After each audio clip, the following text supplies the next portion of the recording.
Welcome to the Nomad Network, your first stop for complete and comprehensive Chicago Bears football coverage. Dive deep into analyses, updates, and all things Bears. Subscribe to our YouTube channel today and never miss a beat. Thank you in advance for your support. We promise to bring you the best because together we're unstoppable. Go Bears.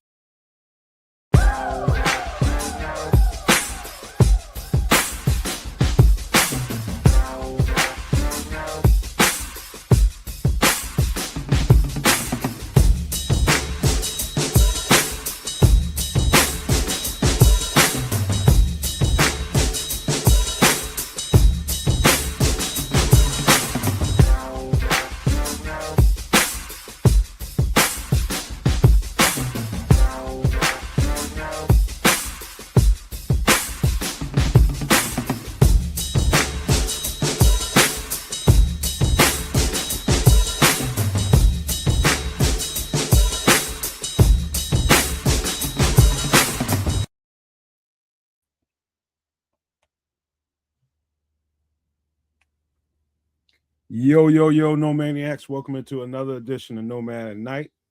I'm rocking with Trips tonight and the Canuck. Whenever he gets here, he's fashionably late every time. And, fines don't do no work, man. So we're going to have to up the ante on him a little bit, man. We're going to have to raise the value of that tardiness, man. Maybe we'll get him on time sometime. But, hey, welcome in, you guys. You know what? Let me just clean the elephant in the room up, man. This is the first time in a few years, going on about 3 years, that the Nomad Network kind of went dormant for about a week. No shorts came out, no content came out since last Sunday, and that's all me. Because personally, I've been doing some stuff for the past week, and I've been out of town, like I told you all, and this wasn't the kind of situation where I was able to do anything. I'll just say that. Or so you'd have saw some content, but just wasn't able to. But we'll get into that further on down the line. I apologize to you all. Trying to get as much done as we can. You know, we only got one of my friends just reminded me today, Trips. We only have 8 to 12 days before training camp starts, and I didn't realize we was that close, bro. I was just like, really that close? Yeah, because I was looking at my my nephew's a little heavyweight, pee-wee football, whatever the league is, schedule. And then I was like, oh, damn, that is starting up soon. And I looked at it and I was like, oh, shit, the Bears preseason, games conflict with a couple of their games. And so it's like, oh, yeah, that is right around the corner.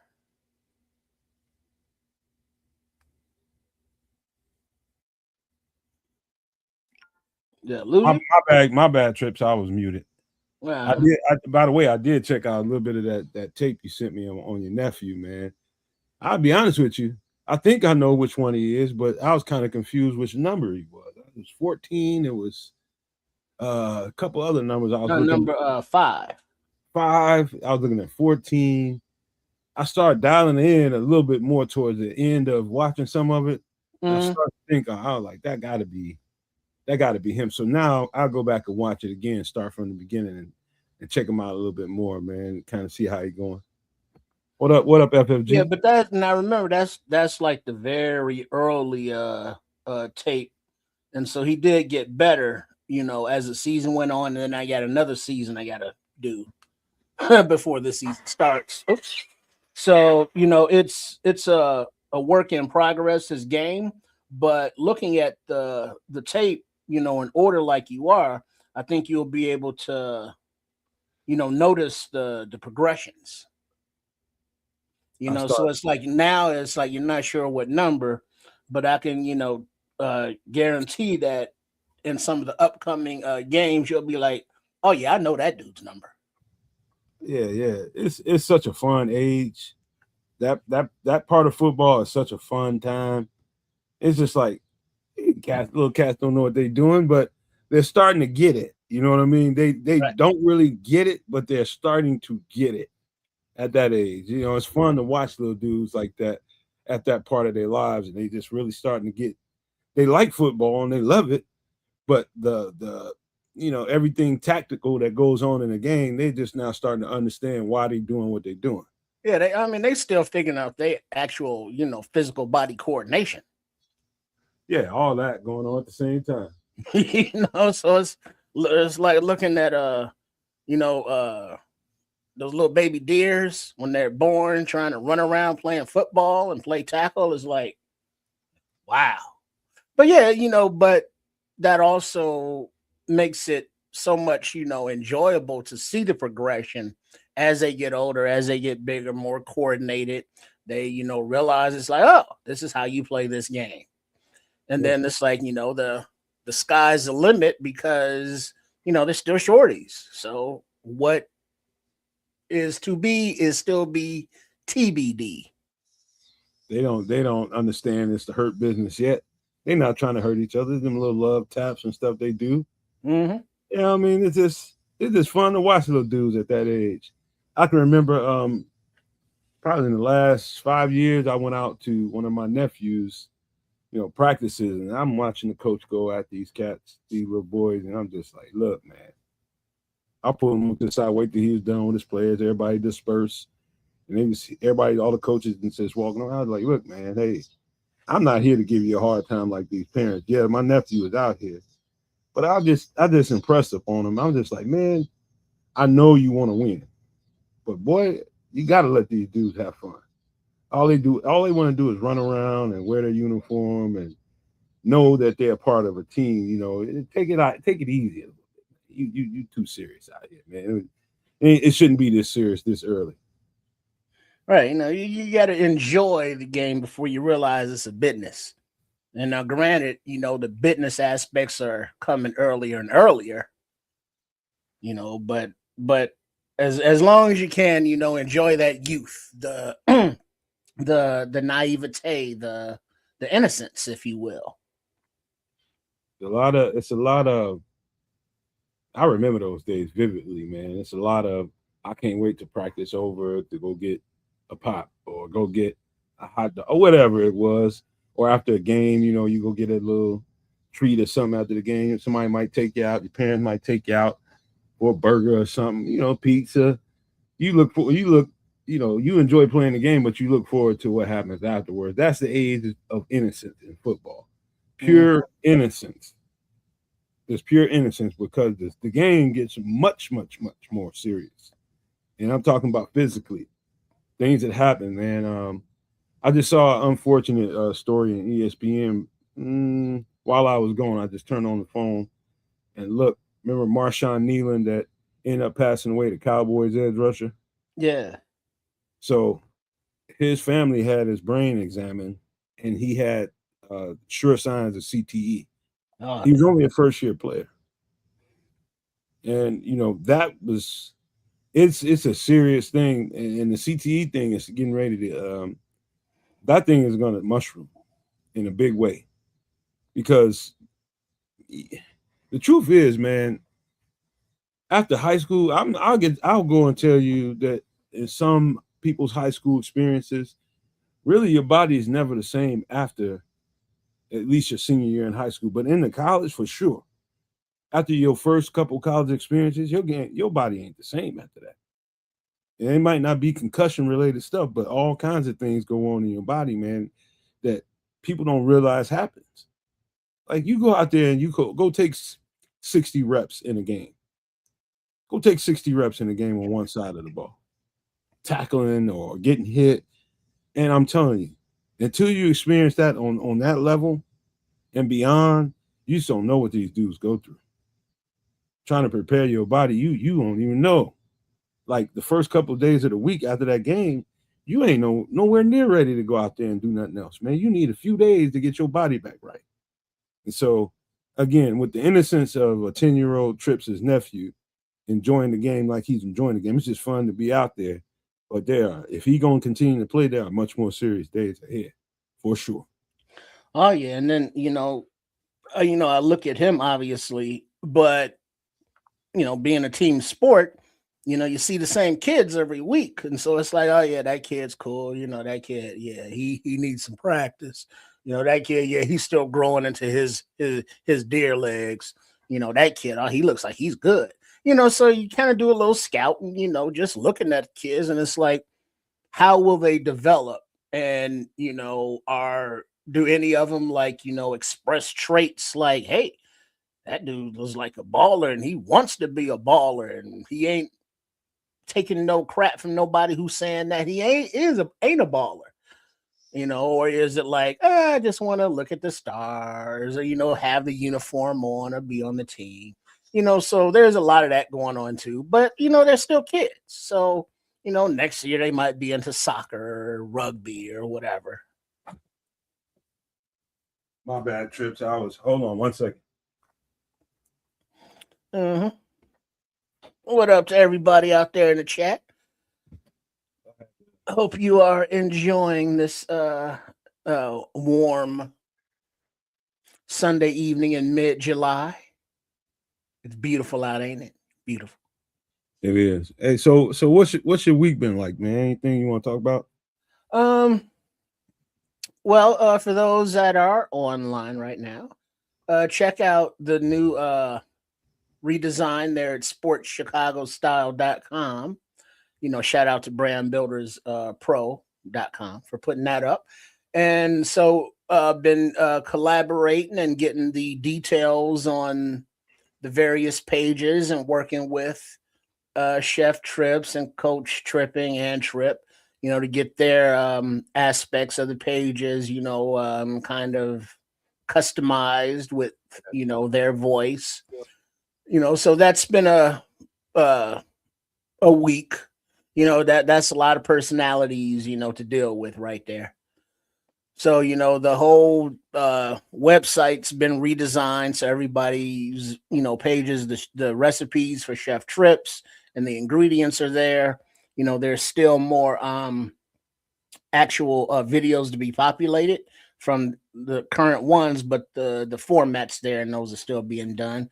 But the Trip Kundo page, it looks good. The home page, all the sports pages, you get the slots for the videos and little tabs and stuff. It looks really cool.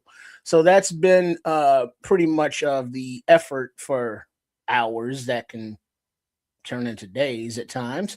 But yeah, so yeah, sportschicagostyle.com. Check it out. Yeah, that's been about my week. But also I want to give a shout out to this guy on Twitter, Quad Carl. He's an actual quadriplegic, but he's doing a second annual motorized wheelchair ride to the state capitol up there in Cheeseland in Wisconsin, Madison. And, he's on YouTube as well with live footage as he's rolling up there. And, so just a shout out to, him and all of those, dealing with the Medicaid, Medicare crisis for people with disability in this country due to, bills and laws and such. But, there are many people within our fandom that, suffer from various disabilities, so he is representing all of them. And so, I want to give a shout out to him and all of them as well. Wait a minute. Let me get this straight. He's in a wheelchair going from where to where? I forget what town he's from in Wisconsin, but he's going to Madison, which is a state capital. And I know it's over 100 so miles from where he's going, but he's in a wheelchair, the not robotic, but mechanical, automated and shit. So he's not rolling like with the arms. No, he's not like pedaling because he's a quadriplegic. He can't. Okay. My bad. I missed that part. Yeah. So he's either like he has like I don't know how he controls it, like with his breath or like maybe hand movements, but whatever. He's in an actual wheelchair though, mechanically rolling. And so a shout out to all those people helping him too, because he's live streaming, so that's batteries and a laptop and stuff in his backpack, that he's got to type and use. They're helping him. And then like if he has mechanical issues with his chair, or, the battery needs recharging, he needs help for that.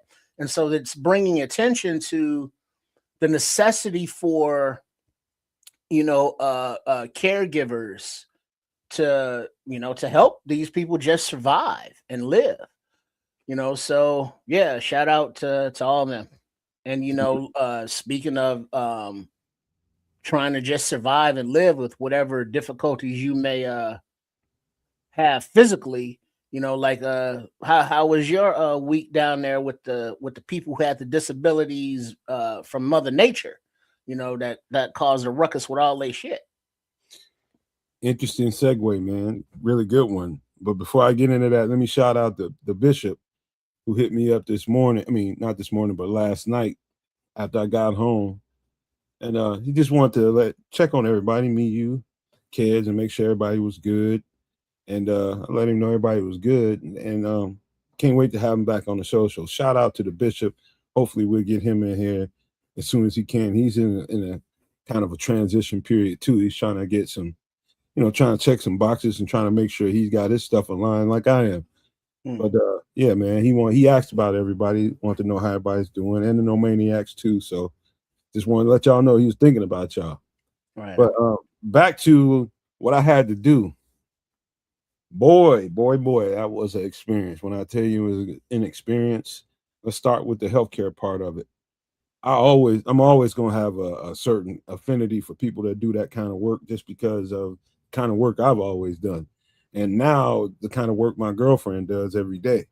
She works in a facility just like the place I had to go take care of. And so, man, you talking about a bunch of people. Just imagine anybody out there in the Nomad Network community that has someone in a nursing care facility or something like that, or assisted living or something like that, anything like that.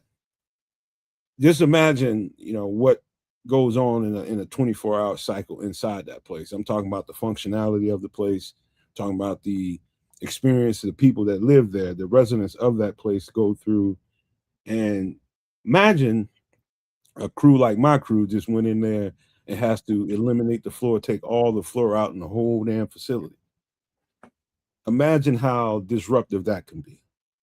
And so section by section, we going through this place. We got to, kind of set up a decontamination zone in this part so that we can work there and nobody around it is affected. You got plastic up all over the damn place and loud equipment smashing and all kind of movement going on and people just looking. And what's cool about it, as hard as it was how the residents reacted to us. Some of the ladies in there, they have Alzheimer's and dementia. Some of the people just in there, people with no legs, people with all kinds of, have a SHIT bag on their stomach and it's not right. There's all kinds of people in there. And how some of the ladies reacted to us was hilarious, but heartwarming at the same time. They all reaching their hands out to me. Hey, hi. Hey, how you doing? You got to stop what you're doing for a minute and just acknowledge them, talk to them. And, just be human.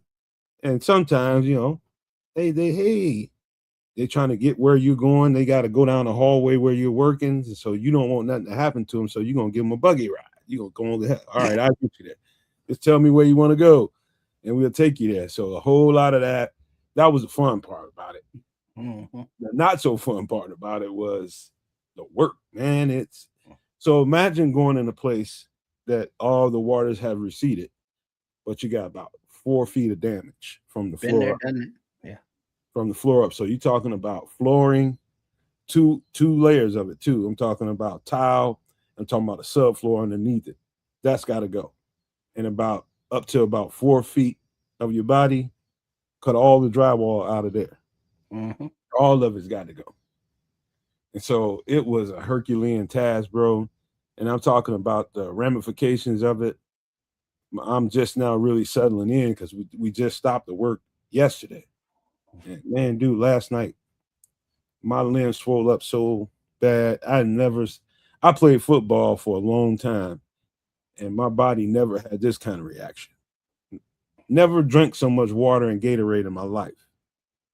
Because it rained every day down there, and the heat was sweltering after that. It was terrible. And so I'm talking about Bad. When I tell you bad, my body is rough right now. It's much better after last night. My feet were so swollen, my legs were so swollen, I could barely get into my slides, bro. Where were you? What state? I'm in the Ozarks in Missouri. Oh, Missouri. Okay. Yeah. The Ozarks. It's different down there. Yeah, it was beautiful. It was beautiful looking. It's a good TV show too. Great TV show. But it was physically demanding, but that's something that my body ain't as used to as it was. I gotta, getting my body back in gear for something like that. I think those calls are gonna keep coming. And we're gonna do some more work like that, I'm sure, soon. But man, bro, it was like imagine this. Imagine this. You got a crew of dudes. We could all be in hotel rooms, but no, we got an Airbnb.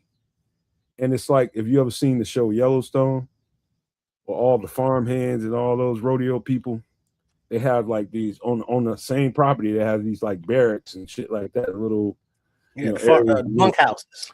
Yeah, that show has too many mustaches for me. I haven't started watching it yet. I understand, but that's what it was like. It was like a bunkhouse, frat house, man. All you can do. I was impressing upon them dudes. Everybody wanted to, soon as it's so hard that first thing you want to do is get out, go get something to eat, take a shower, and go to bed. I was like, no. I was like, you're gonna work this hard, you're gonna play hard. I went to the store and got the Jameson. It was on after that. Oh damn. It was fucking on. You understand me? Turn up. It went down, and we had a good old time. Turn it up in the Ozarks? No, getting all dehydrated and shit. Oh man. Damn. Bro, I never drank that much water and Gatorade while I was playing football. Sweated all that shit out. Woo. Now tell the truth. Now Wednesday night, was you in the mood or in the position to be doing the show? Man, I forgot you motherfuckers existed. I ain't gonna lie. I was just, by that day, that was the hump day, man. Man, dude, I was hurt. That was probably the worst day. Mm-hmm. Probably the worst day. And when we got to the house, I twisted everybody's arm to make them kind of relax and enjoy some spirits and drink a little bit, and we just kicked it. We kicked it hard. Mm-hmm. So doing some extra sauce for like 2 to 5 hours now. So y'all gonna start listening to Old Trip. Not only was the Wi-Fi not as good because we was in the Ozarks, I just wasn't there, man. I wouldn't have been the same cat. Yeah. That's why when real life, grabs you by the taint, the ball sack or whatever, you got to deal with it. Damn, Scrolls. Well, Red Baron knows, because Ozarks is kind of like Virginia, West Virginia. Dog, that's some real shit. Scrolls out here saying that it was some real, it was some real weird shit, weird looking shit. That's my uncle brother. My uncle brother. My cousin girlfriend. Gee. But the body part that you got to pay for, it was really good money. I'll just say that. And let me just say, the reason why I'm doing this, just to be clear and honest, is the last 2 or 3 years, me being able to do this stuff without any disruption was the fact that I had a nice savings set up. I stocked a bunch of money away, and we was able to do that kind of uninterrupted and was living off of it. But when them funds start running low, you got to go do what a man got to do. Yeah, you do. And that's the thing about, the opportunity arising. The opportunity is obviously a disaster for some, but, a come up for others. So you got to be hoping you just on the right side of being the hammer or the nail. And this time you were like the hammer. Cool. It's really good money, but it's really, really hard work that you got to be willing to do. You got to have stamina. You got to have patience. You got to have, just a good work ethic, to be honest with you. And it's not the same thing as trying to find a little man in the boat. Hey, y'all, hey, keep it cool, man. Hey, talk for a minute. I'll be right back, man. What's going on, kid? You late son of a bitch? Yeah, man. I was drinking here today, man. It's Sunday. Thought I could take a little siesta, and next thing I know is 20 after 9. So here I am. Man, kid's drunk. Yeah, I mean, so here. Yeah, it could be worse. Could be worse. Be all right, though. It's Sunday. Beautiful day in Ontario, man. Beautiful day in a beautiful country out here, man. It's real nice. Right on. Would you throw some flesh on the grill? Do some charring? What happened out there today? Nothing. Well, yeah, I did a little bit of burgers today, man. Little burgers and salad. Nothing too special. Kept it kind of simple, but it was we had good eats. Little some strawberries and whipped cream and a little bit of chocolate on there. A little dessert. Nice. So yeah, it all came together for a Sunday. I can't complain. Yeah, that's some nice summertime. Yeah. Summertime. Take me to the warmth of summertime. Yeah, you know it. But I dropped it on them kids. Sports Chicago style. It's new. It's improved. It's updated. All the pages, though, kid. You gotta check it out. Oh, well, now I'm definitely gonna have to check it out. All right, let's see. Red Baron said he threw some wings on the fire yesterday. Would that be Yardbird wings or like turkey wings? Oh, that's a good question. Because the turkey wings and the drumsticks get slept on during the summer, but smoked on the grill, those are two fine parts of the turkey for summer eating. Mm-hmm. Yeah, man, you gotta grill them right. You gotta grill them right, man. Kids, what's been up with you this week? Nothing special, man. Like all I can say is this: they decided they made a decision to bring Claude into the business. And let me tell you. Wait a minute. Explain to him what Claude. You talking about Claude AI? Claude's the dopest AI of them all. Like ChatGPT, you fucked up, bro. Like I just gotta say that out loud. So like I do all kinds of weird stuff. A lot of it is technical. So even just from a technical perspective, I test out AIs and take a look and see what they're about and whether they're worth my time, energy, and effort. And for the most part, I have been a ChatGPT user. I have played with Gemini. I've played with DeepSeek. I've played with Copilot. And I was kind of like ignoring this Claude thing. And maybe last week sometime, I was like, you know what? There's like $1 subscription. Let me get this subscription and test this out. And on Monday, we had a big meeting at the office. And my CEO was like, yo, Claude's dope. We getting Claude. And I was like, oh, okay. Well, I cancel this damn subscription. When we getting it? So we got it on Friday. So I canceled out my subscription and then started playing with Claude. Let me tell y'all, man. Like I'm saying, let me ask you a question before you finish that. Mm-hmm. You didn't get the $1 subscription at work, did you? Or did you get another kind? No, they got like a professional full version. Oh, wow. Yeah. Oh, yeah. So you got the top shelf. Yeah, I got the top shelf version of Claude. And let me like I'm saying, find out how much that costs. Hey, somebody else paying for it, so I have no idea. I didn't, Don't even give a fuck, do you? I give 0 fucks, by the way. Yeah, I didn't go and take a look at what the dollars and cents was. Quite frankly, I was a little bit trepidatious with that $1. Like I'll be straight on that. How long I got to cancel this shit? You know what I'm saying? I got 7 days. Damn it.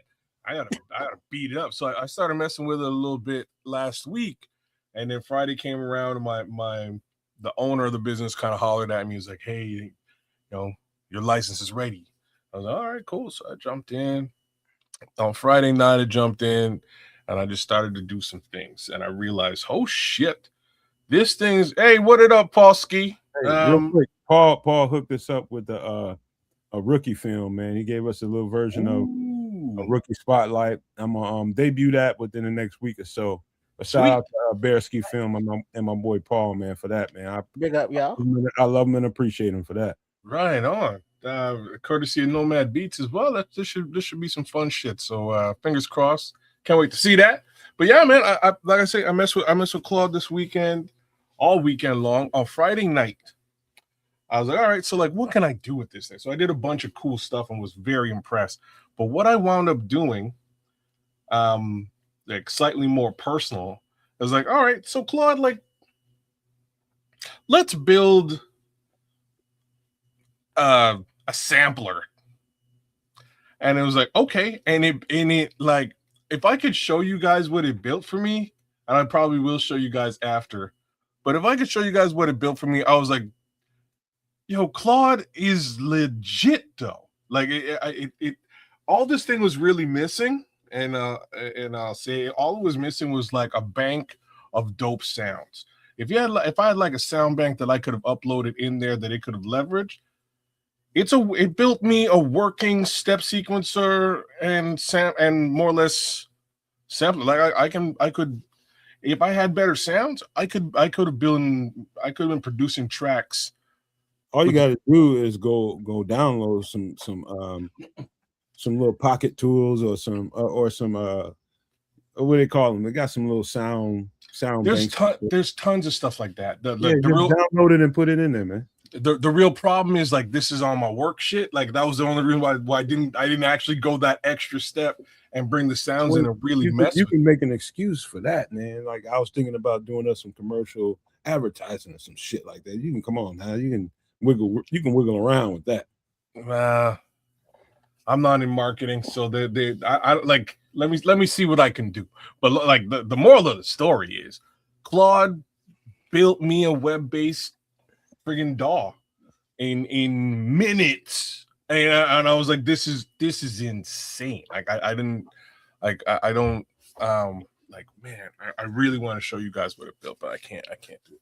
Anyways, it's yeah, this is how powerful this thing is, man. Like I sat in a conference maybe 4 months ago, and a gentleman was talking about Claude to me, and I was like, okay, so is it as good with mathematical computation as DeepSeek is? Because DeepSeek's very good at math. And it was funny, I was saying this to an Asian guy at the office, and he was like, of course it is. That's the Asian AI. And I was like, oh, you're getting all racist there. At least you can get away with saying that. I didn't say it. You get away with saying that. But it's true. The ChatGPT is not very good at it. On the flip side, though, I'm not sure how. I haven't really tested out Claude from a mathematical perspective. He had, you know what I'm saying? You know what I'm saying? He's an asshole, Paul. He's an asshole for even doing it. Hey man, he had to, but he was Asian, so he got away with it. He could say it. I had to agree. In any event, Claude is like, I'm not like. Thank you very much. Claude will build shit for you, so that's why it's super dope, man. But he said, Bears Film said, "Don't ask for the Polish AI. You don't want to see that shit." How many AI does it take to change a light bulb? You come back with a plate of pierogies.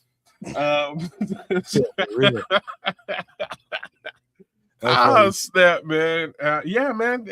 Wait, let me ask you a question, man. Scrolls. How deep did you go into Quinn AI when I showed you that? Quinn, I didn't really mess with it at all, actually, just because it's kind of purpose-based, and it didn't I didn't have a reason to do it. But yeah, I find now I messed around with both of them, and I find that to be more intelligent than Claude. To be honest with you. Yeah, I'll have to take another look.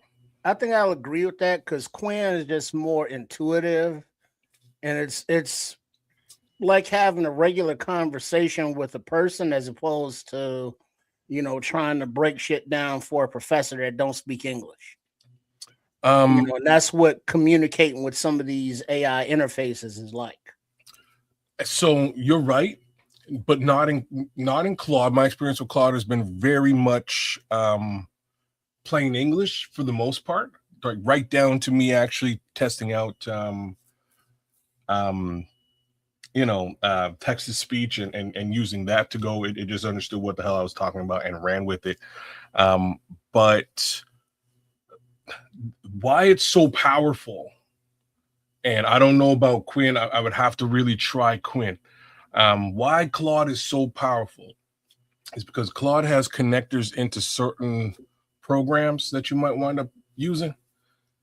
And like in ChatGPT or any other AI that I've used thus far, with the slight exception of Copilot, and I'll tell you why. But anyways, what Claude does is it has like an intrinsic understanding of that user interface and that program. And it'll just go do the shit you want it to do. In ChatGPT will be like, okay, like we get what you want to do. Here's how you do it. Go do it then. You know what I mean? Like it'll kind of show you and give you the information you need to go and do something. It'll give you links to go check out. At best, Claude will go do the shit. Claude goes and does it, and I'm like, this is wild.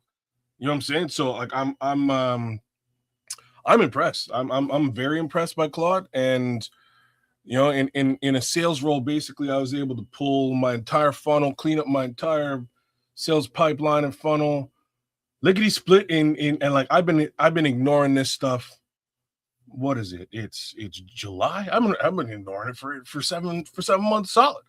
I'm just hitting nose down, head down, pumping through the business that I got to do, but kind of ignoring the little nuances around the business because like I don't care. Like, you know what I mean? Like that's not, oh, my boss needs it and my boss's boss needs it. Screw them. I just need to drive money, make money. If I'm making money, everybody happy. They're going to leave me alone. So far I've been making money. Everybody's happy. They're kind of leaving me alone. But in the end, he's a good earner.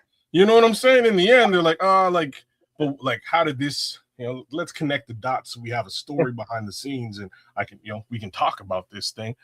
Man, Claude did 77% of my job on Friday, like straight up.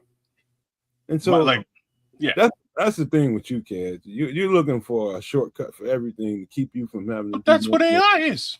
But at the same time, if you're dependent on AI, you're going to come up short at some point. I'm telling you right now, if you're not willing to fill in some blanks and you're expecting that thing to take care of everything you're thinking in your head, you're going to come up short on any AI. There's going to be some legwork that you have to do. You got to fill in some blanks.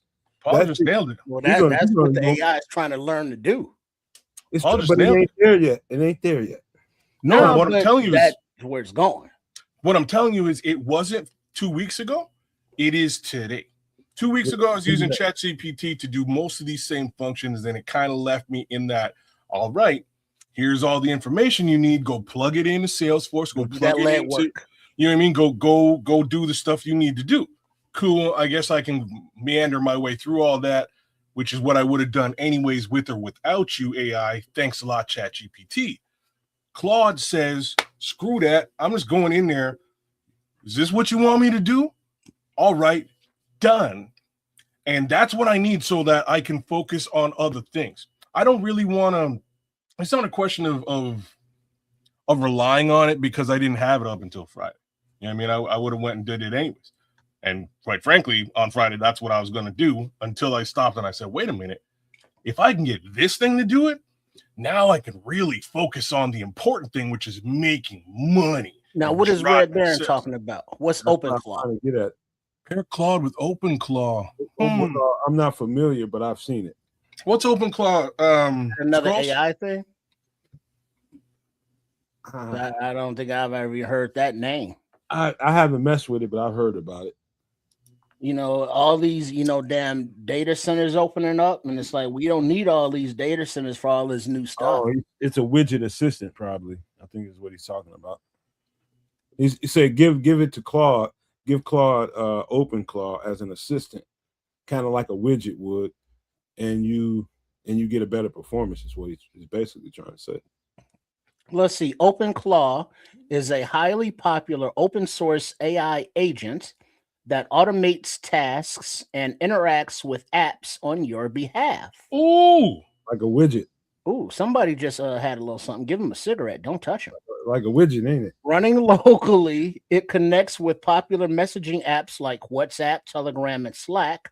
You can instruct it to manage your calendar, check in for flights, or organize your inbox using advanced language methods.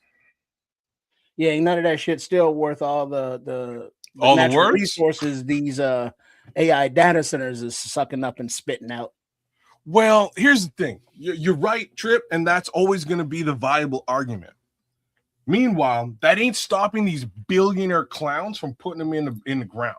So what the U's and the I's need to do is determine ways to leverage this thing early adoption to make bank. Right? I ain't got no farm. Good. You know what I mean? I don't have a farm out there, and I'm not losing my farmland. Somebody else is. In the meantime, I got to figure out how to make bank out of this thing.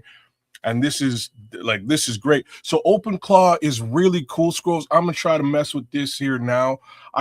So how I got into building that sequencer I was telling you about, that DAW, was actually through here first, right? Like initially, I was like, all right, so like what else can I connect into to get you to run? Could you run a DAW? And Claude was like, a DAW is a digital, what is it? No, man? Digital audio workstation. So that was my original sort of idea. And Claude kind of came back to me and said, you know what? Like, I could in theory, you know what I mean? Yeah, like I could, but I don't have a connector built in. So like what OpenClaw is, it's a connector to multiple other things that would allow Claude to go in and do that work. That's what OpenClaw is. So super dope.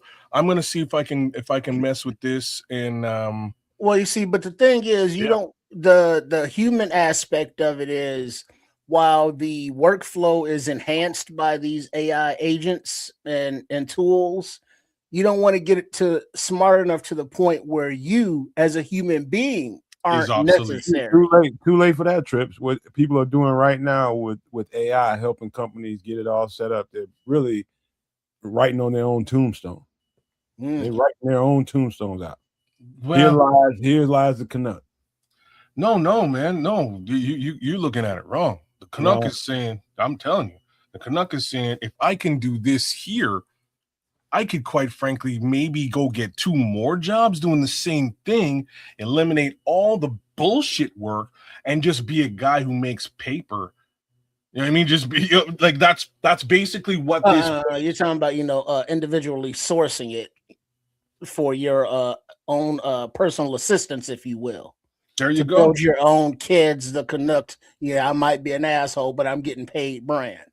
Bang. We're not there yet. We're probably about a year and a half away from that. Yeah, but that's definitely where it's going, and that's the problem with like the big employers who get like bank, who get like top shelf Claude and all the accoutrements. Because now you are looking at the human resource aspect as a lesser factor, a lesser need. You're supplementing the workforce with AI and automation and all that kind of stuff. But it's a matter of time before that becomes a global problem. And I'm talking about a global emergency where some of this AI gets out and about and starts to make decisions all within itself. Yeah, being autonomous is not a good thing. But like Red Baron, this comment he put up here, like, for example, you can tell OpenClaw to create the sequencer and then market and sell it on the apps, route all funds to this bank account. So you basically can automate this business, whatever it is what I'm hearing. Yeah, it's getting pretty close. Like if you're somebody that's a entrepreneur and you have, physical product to sell, things like that, where it doesn't take a lot of mediation and things like that in between time. You got a physical product to sell. The AI is getting pretty close to you not even having to be hands-on until it's time for you to open up your phone or whatever you got to look at your bank account to see if the transactions took place. Well, I mean, that's that's not even new, really, because with drop shipping, and with certain Spotify or Shopify, sales cart, shopping cart links and programs, all that's automated, and it's just you'll hear a ching ching on your device, and it's like, oh, I sold something and it was shipped, because it's all So, outsourced. so what you're describing, and me and Nomad actually looked pretty deep into this. What you're describing, yeah, it exists today, but it requires, Nomad was talking about widget. It requires a fair amount of if and then functionality to make certain things actually automated. Each one of those automations costs money. Like you know what I mean? And that price tag just exponentially climbs until you're like, well, shit, like, am I even making money anymore with all this automation? At least I don't have to pay people to do it, but am I making money? I'm just paying a non-existent entity to do it. Right now I have one non-existent entity, and it's for the most part doing everything that I actually really need. So it's interesting. It's a rabbit hole is what it is. I don't know, man. I'm like I say, well, here's the thing, because all of us are of the age that we should all be, at least multi-millionaires by now, because we all had paper of some kind, when the internet was born. And had we all, invested in some aspect of it, we would be, living fat right now. We were all around when Costco was founded. Now, they're at $900 and some a share. So if we can find a way to utilize this new AI thing to get in, where you fit in, get your little crumbs from the American slice of the pie, you know what I'm saying? Do what you got to do. I ain't mad at you, because it's all a hustle, and it's like, as long as you. This is all I'm saying. I saw the dopest shit ever, man. And just to show you how close we are to having pretty much everything be so automated that you don't really have to get your hands involved. Everything we just got through describing, I saw a guy with a 3-car garage and a mini, let's just say he was selling barbecue sauce or something like that. I can't remember. It was just some kind of bottled product. And he even, in his 3-car garage, he had a mini manufacturing plant in there. So the thing would grab the product, sort the product, grab it, put it in a box, tape, wrap it, stack it. In his garage, he paid $16,000. Back it up, flip it, rub it down. No. $16,000 for this machine to do it. And he went through probably a 3-month class to learn how to do it.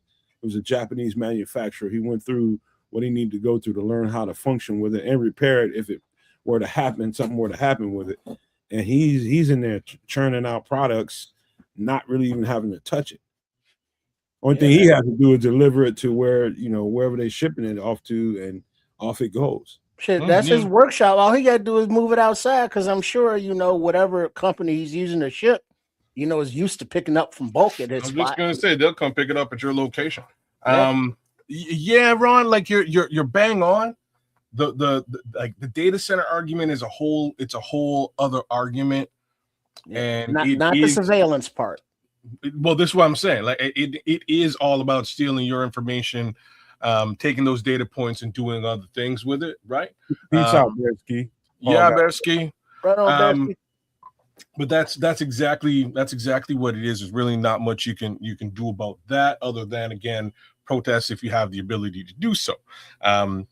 My simple point being, just like when the sampler came out, or the internet, as Trip was saying, or even drop shipping, getting in or being an early adopter and figuring out where the money is in the middle, I think is all that I'm saying. If you can find the money in the middle here somewhere and go get it early, you'll be guapping up down the road. Whereas it's, you know, if you miss that boat, you miss that boat, and you're still you know, one of us, unfortunately. but here's the thing. About me. Go ahead. Who is that? Red Baron. In 2010, Bitcoin was literally 0.003 cents, less than 1 cent per coin. Now it's almost 70,000 per coin. You know, and at the time it's like, Bitcoin, the fuck is that shit? Yeah. Dog, did I ever tell you about my Bitcoin poker game? Yeah. Boys, I was playing poker against these. I was at this dude's house and I'm playing poker, and I'm not cleaning up. My cousin's cleaning up. He's running the table, but I'm doing okay, right? So I'm about $600 up, and I'm like, you know what? I'm gonna shut her down. Just take my money before I lose my money to my cousin, and he goes home with the table, and I get nothing.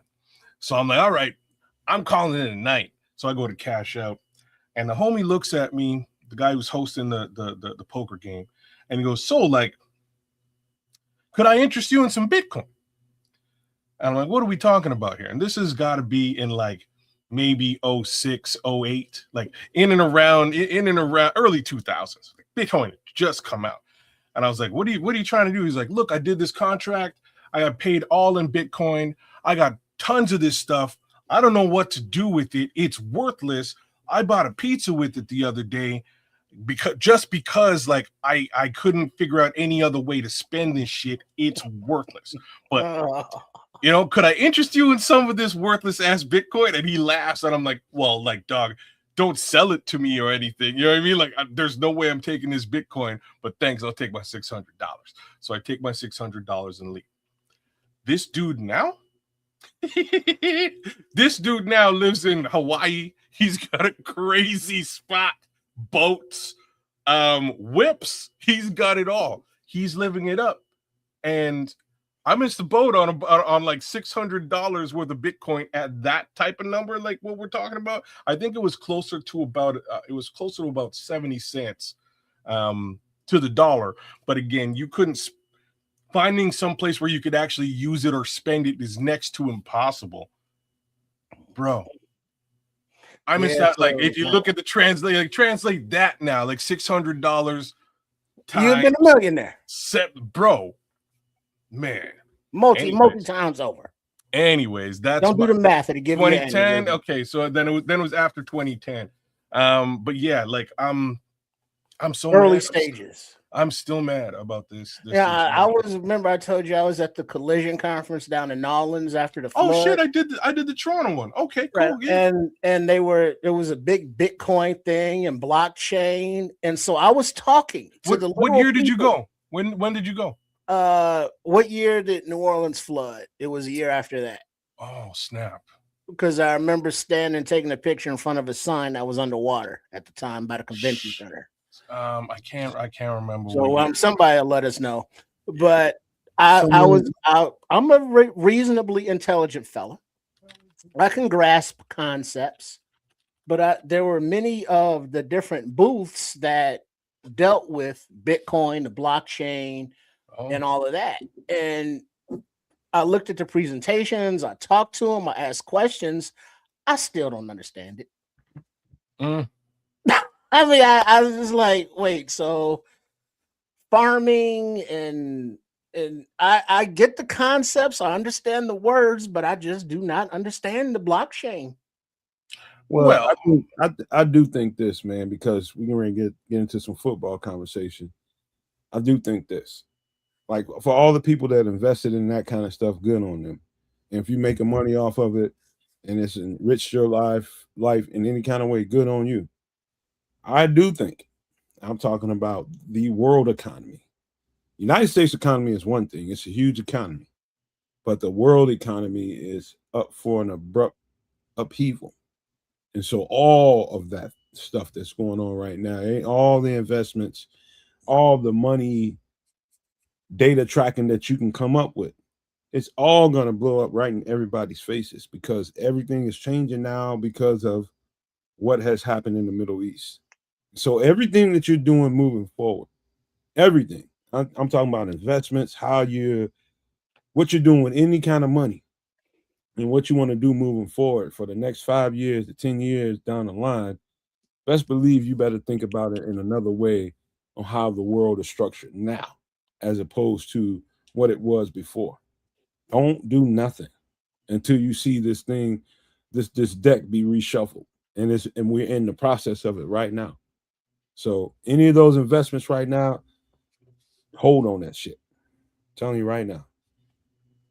See, that's the advice that leaves you with absolutely nothing in your Yeah, pocket. that's called Yeah, that's So like, called I understand. that's called wait and see how this thing is settled. Wait, hold on. I wait and saw Bitcoin, and look what happened to me. Listen, This is not financial advice from the Nomad Network, from Kansas Canuck or SportsChicagoStyle.com. Consult your own financial institutions for advice. Listen, if you start to see some indicators, especially in the Middle East, you start to see some alliances being taking place between, Middle Eastern countries and, let's just say, Indian countries or Chinese companies. You start to see a global alliance over in that region of the world, and you start to see things start to form from that. That's where you want to point your money. Man, So you know what's funny, and we can get right in football here, is just giving your example. If other countries are making bank and alliances together, what that's truly going to directly affect is the actual fiat currency in other countries.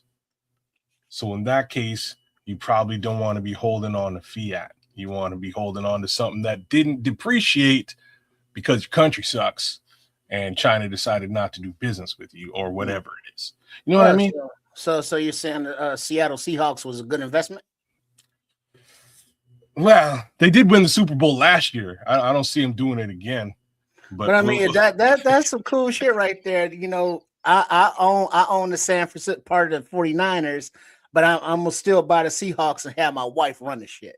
What kind of shit is that? Hey, she got to do something on it. Like, this way she'll leave me the fuck alone. He was thinking, you need a job, baby. In the same division? Really? Isn't that some kind of conflict of interest or something? I'm just gonna buy you a job. Oh no, they can now they have a real, like, I'm sick of being yelled at for dishes and shit. At least now you can yell at me about how my team whoops your ass twice a season.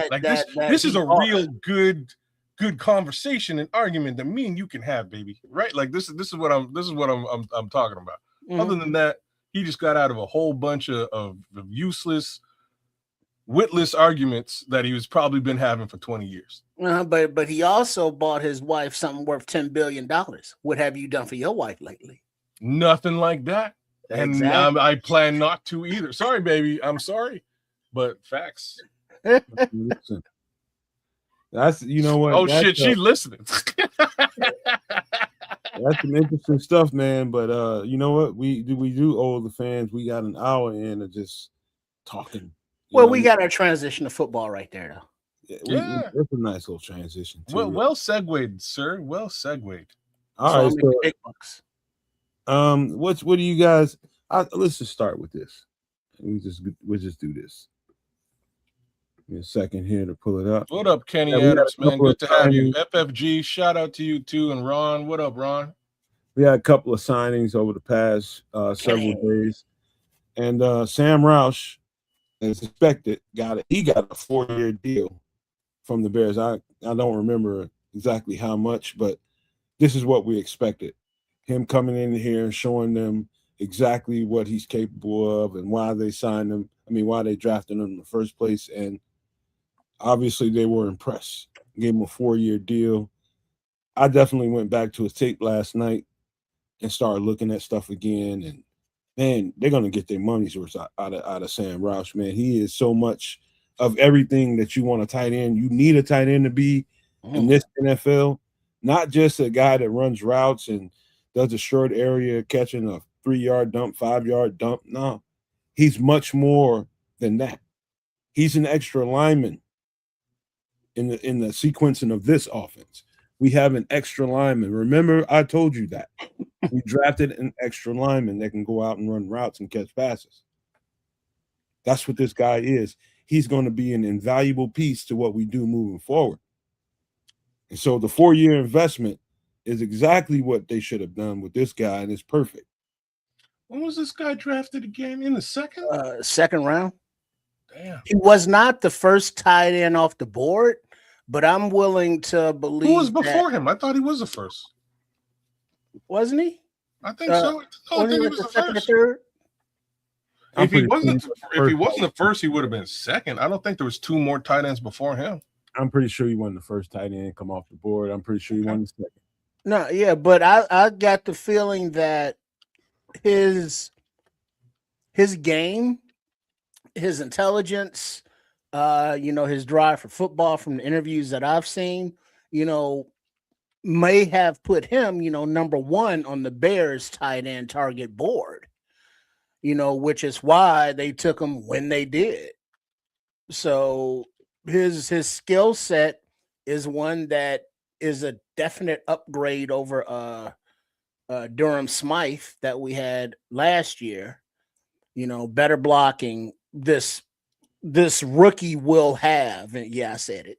Better, catching, better reliability, because Smythe missed a lot of plays and left a lot of meat on the bone.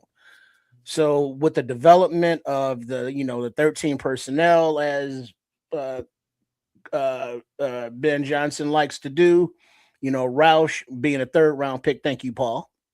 Yeah, there's 5 before Roush, man. I didn't realize there was that many. I thought he was much higher up. But looking at those 5, the skill sets are different. Mm-hmm. You know what I mean? And so Roush is the perfect, skill set for this offense. We already got Colston Loveland, which is, wide receiver prototype. We got Cole Kmet, who is, he does a little bit of both. He's a veteran within the offense, whereas Roush is a little kind of a hybrid of both while being a tight end at the same time. So he fits perfectly within this Bears system. That's perfectly said, Trips, because that's exactly what he is. He's a little bit of the guys we already have, and a lot of one of them. What I'm gonna tell you this from a defensive back standpoint. This guy comes to an offense with a built-in warning label on him to defensive backs, linebackers, especially defensive backs. Hit it if you want to. You don't want to hit a 270-pound guy that moves at the way he moves is he's a target that everybody's you gotta tackle him. So everybody's gonna go after his legs, but he really, really protects his body really well when it comes to contact. He will lower those pads and not let you go after those legs, which every DB, I admit, I would definitely not hit this guy above his ankles. But now remember, Nomad, as a DB, you're looking at, who is he, like 6'6", isn't he? 6'7"? He's tall dude. Big, man. So he's running, his knees are already going to your chest level. So if you go down and try to tackle this behemoth any place below the navel, what are the odds you're gonna catch a knee to the ear hole? What's the odds you're gonna even play the rest of that damn game? In the next 2 games after that. That dude he's a weapon, bro. Like I'm telling you, turn on that Stanford tape and you'll see when he starts to rumble, man, it's like you can see DBs negotiating how to tackle. Business decisions. And they just like, I can't just hit him. You better not just hit him. I hit a dude like this before. And I'm telling you, I remember the feeling vividly, man. It was like hitting an oak tree.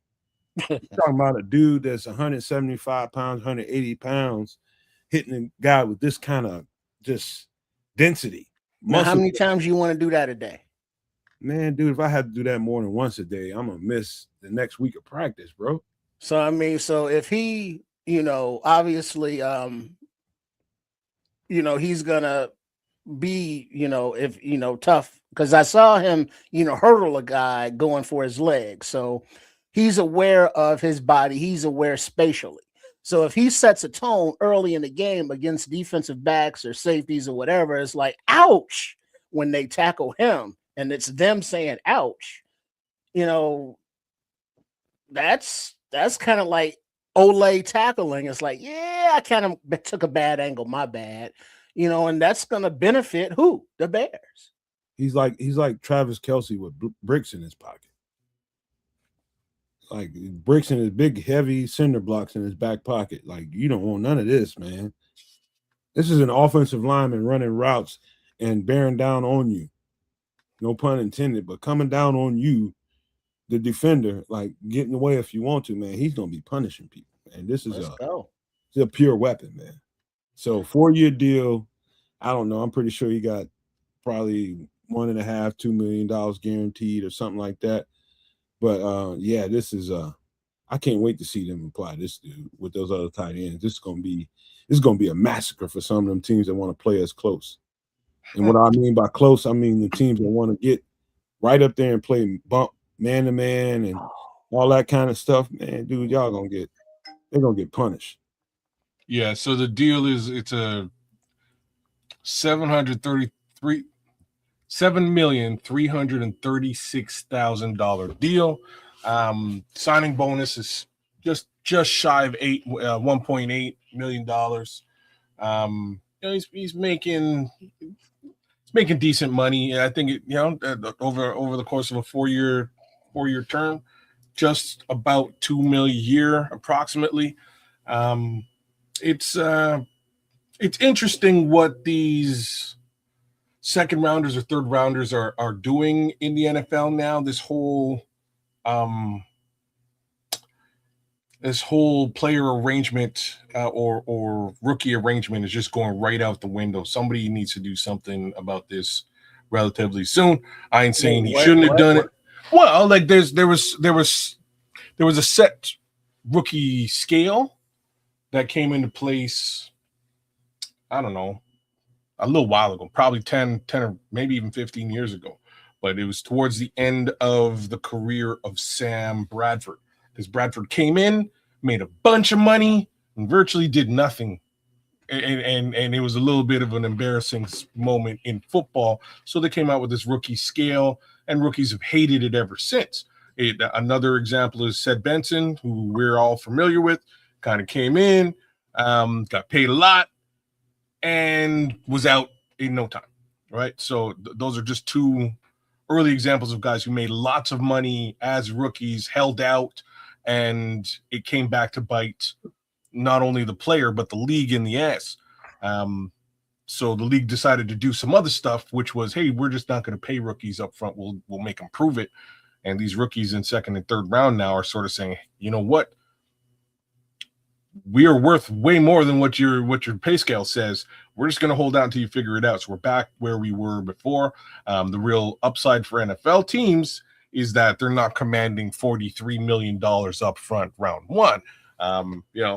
It's a little bit of a different thing. But again, I think the NFLPA is probably going to have a sit down to try and figure out what they're doing with these rookies and what that pay scale should be as they move forward, because it's being challenged year on year, and it's something that they should probably pay a little bit of attention to. Well, let me wheel back to this guy right here on the screen, and I'm gonna ask you guys. I already know the answer to. I'm just say it right out instead of asking you guys, and you guys can fill in some blanks. If I'm Ben Johnson, and I'm putting my first set of reps out on the field, and I want to establish my offense. First thing I'm going to do is go out there with a heavy set. And I'm going to target this guy early and often. I'm going to ignore the other two tight ends for a game and a half, maybe 2 games, until it becomes apparent that this guy is going to be a focal point of what we want to do. As a receiver, it's the Jedi mind trick shit you got to do. Establish him as just not a piece that you're calling onto the field when you want to block or when you want to, do some weird stuff and open up other people. Nope. Establish him right away as a weapon in your offense. And next time you trot the other 2 receivers out there, do I give a lot of emphasis? Do I lean towards this guy because he's definitely a factor? Or do I give these other guys who have proven themselves to be explosive credibility in our defense? I'm saying, if I'm Ben Johnson early, and I'm talking about the first game, first 2 games, at least 3 games, maybe, establish this dude. And then start hiding them towards the middle of the season. And then later on in the season, open this shit back up. That makes any sense to you all? So get him, let him learn, but then really use his skills to exploit other teams later in the season and the playoffs. But establish him early as a weapon. Well, see, here's the thing. Between Sam Roush, between Xavier Thomas, between Colston Loveland, Rome Odunze, Luther Burden, Khalif Raymond, Manungai, Swift, Komet, not even, mentioning Jade Walker, anybody else, in the wide receiver or running back room. There's a lot of players to establish and a lot of players to move away from after they've been established, so it's not like defenses are going to be like, hey, we stopped this guy, we're going to stop the Bears, or we stopped that guy, or these guys want to stop the Bears, because this offense has been built and stacked with so much talent and so many threats that can take the top off and score, just get the ball in their hands. And so it's going to be, well, this week, this guy's hot. This week, this guy is hot. And so now the defenses are, looking at this guy. And so they're going to go to that guy. And so it seems as though the plan that you forecast of getting him established early, then going away from him and going to Xavier, going to Rome, going to Luther, etc., and then coming back to them all in some form or fashion later in the season, it sounds like a winning combination. Yeah.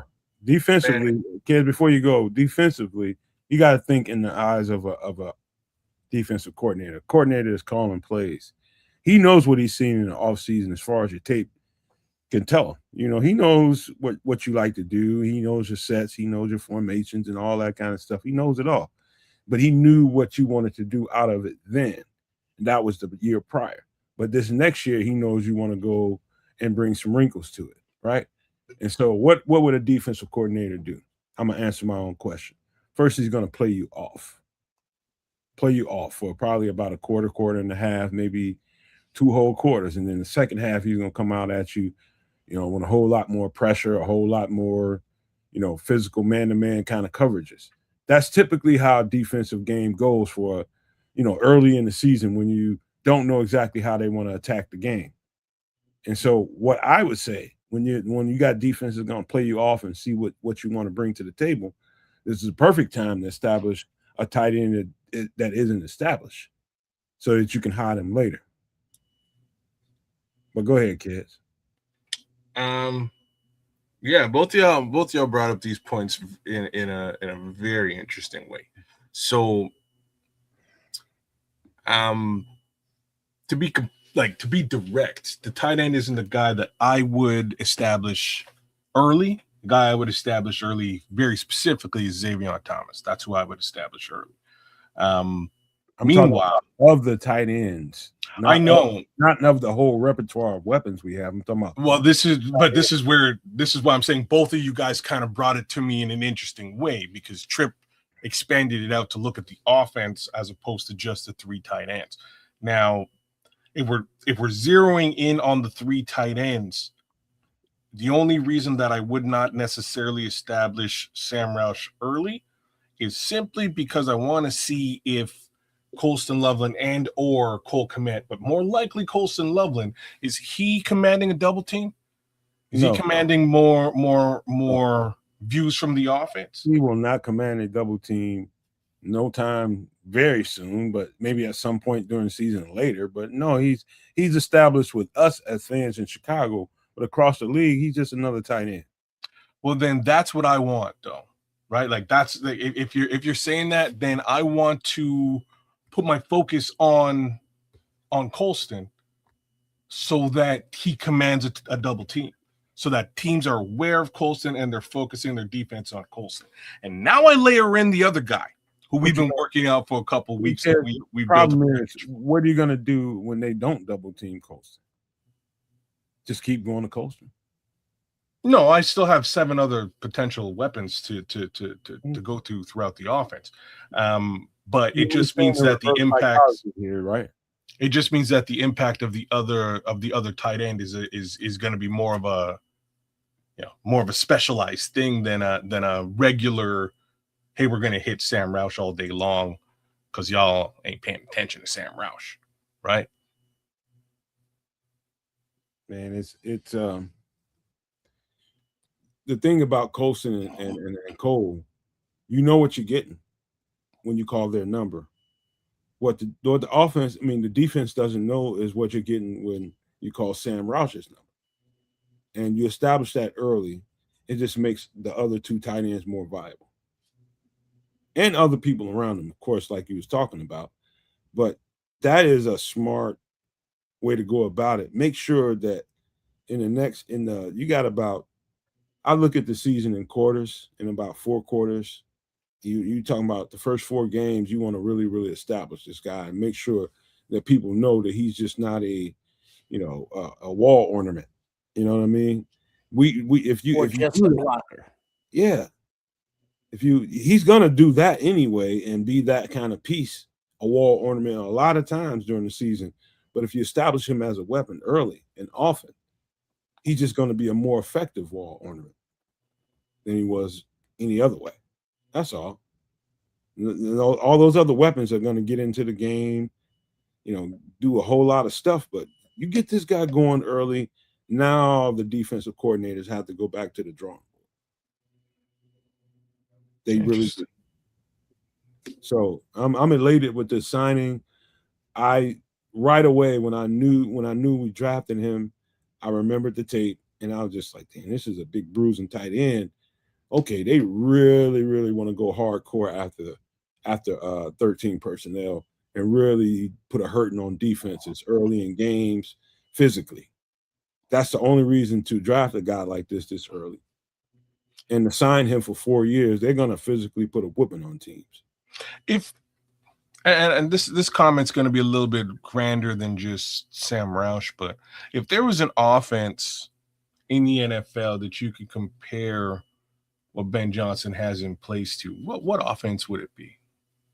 Well, it'd be 2 of them. Detroit and San Francisco. Okay, there's the one I was looking for.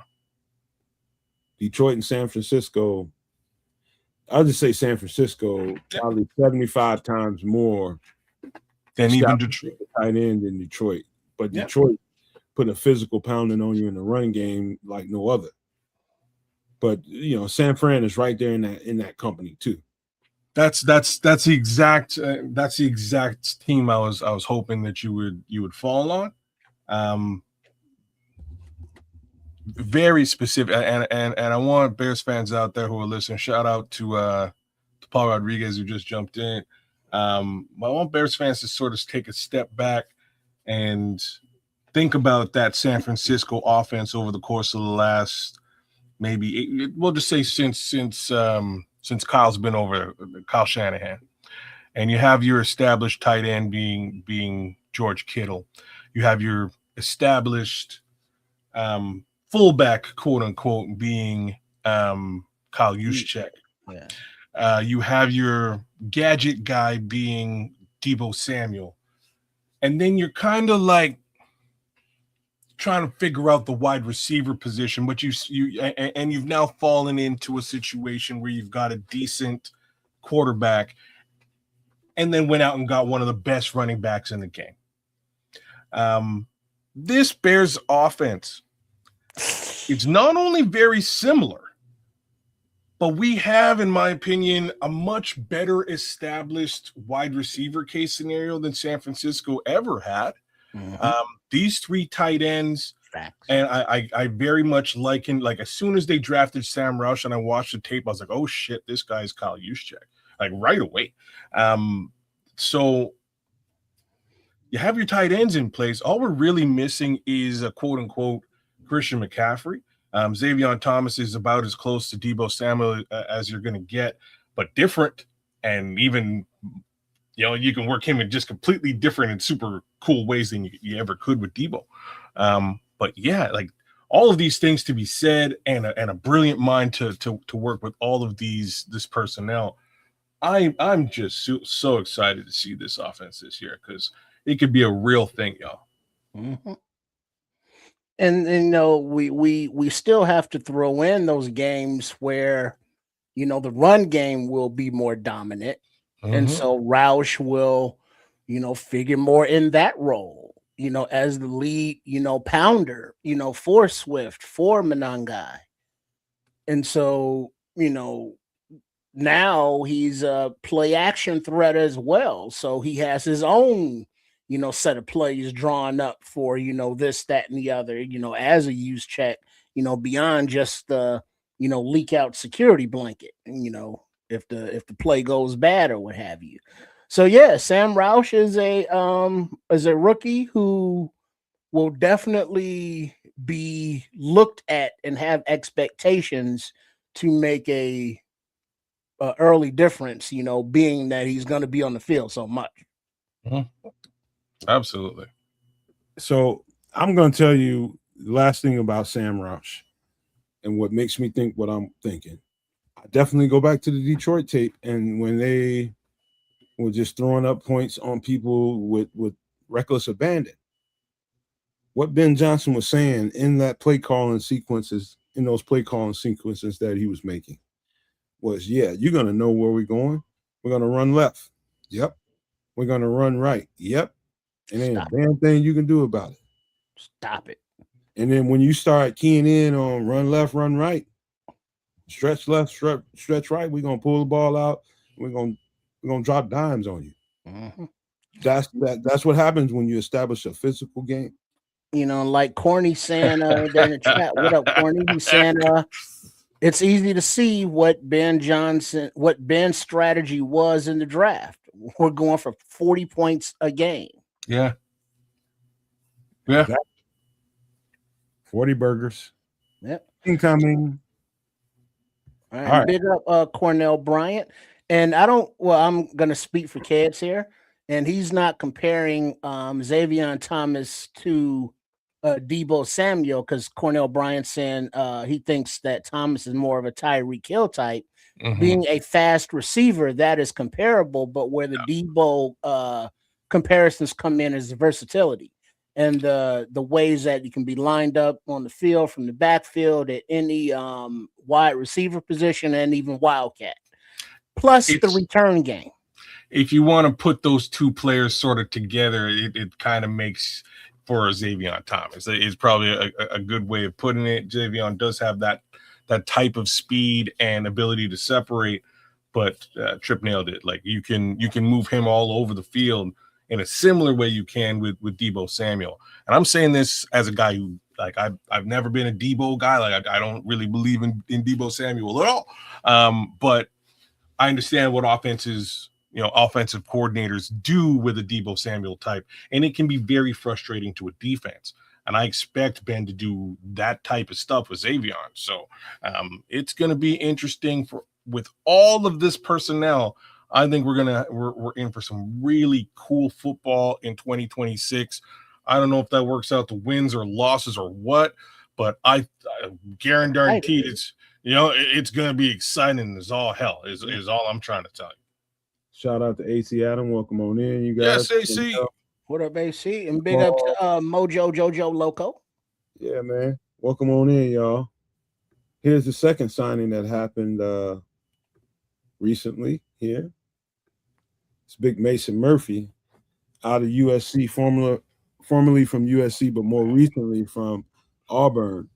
He's a about 6'6", 315, 320-pound, big tackle. He's a right tackle.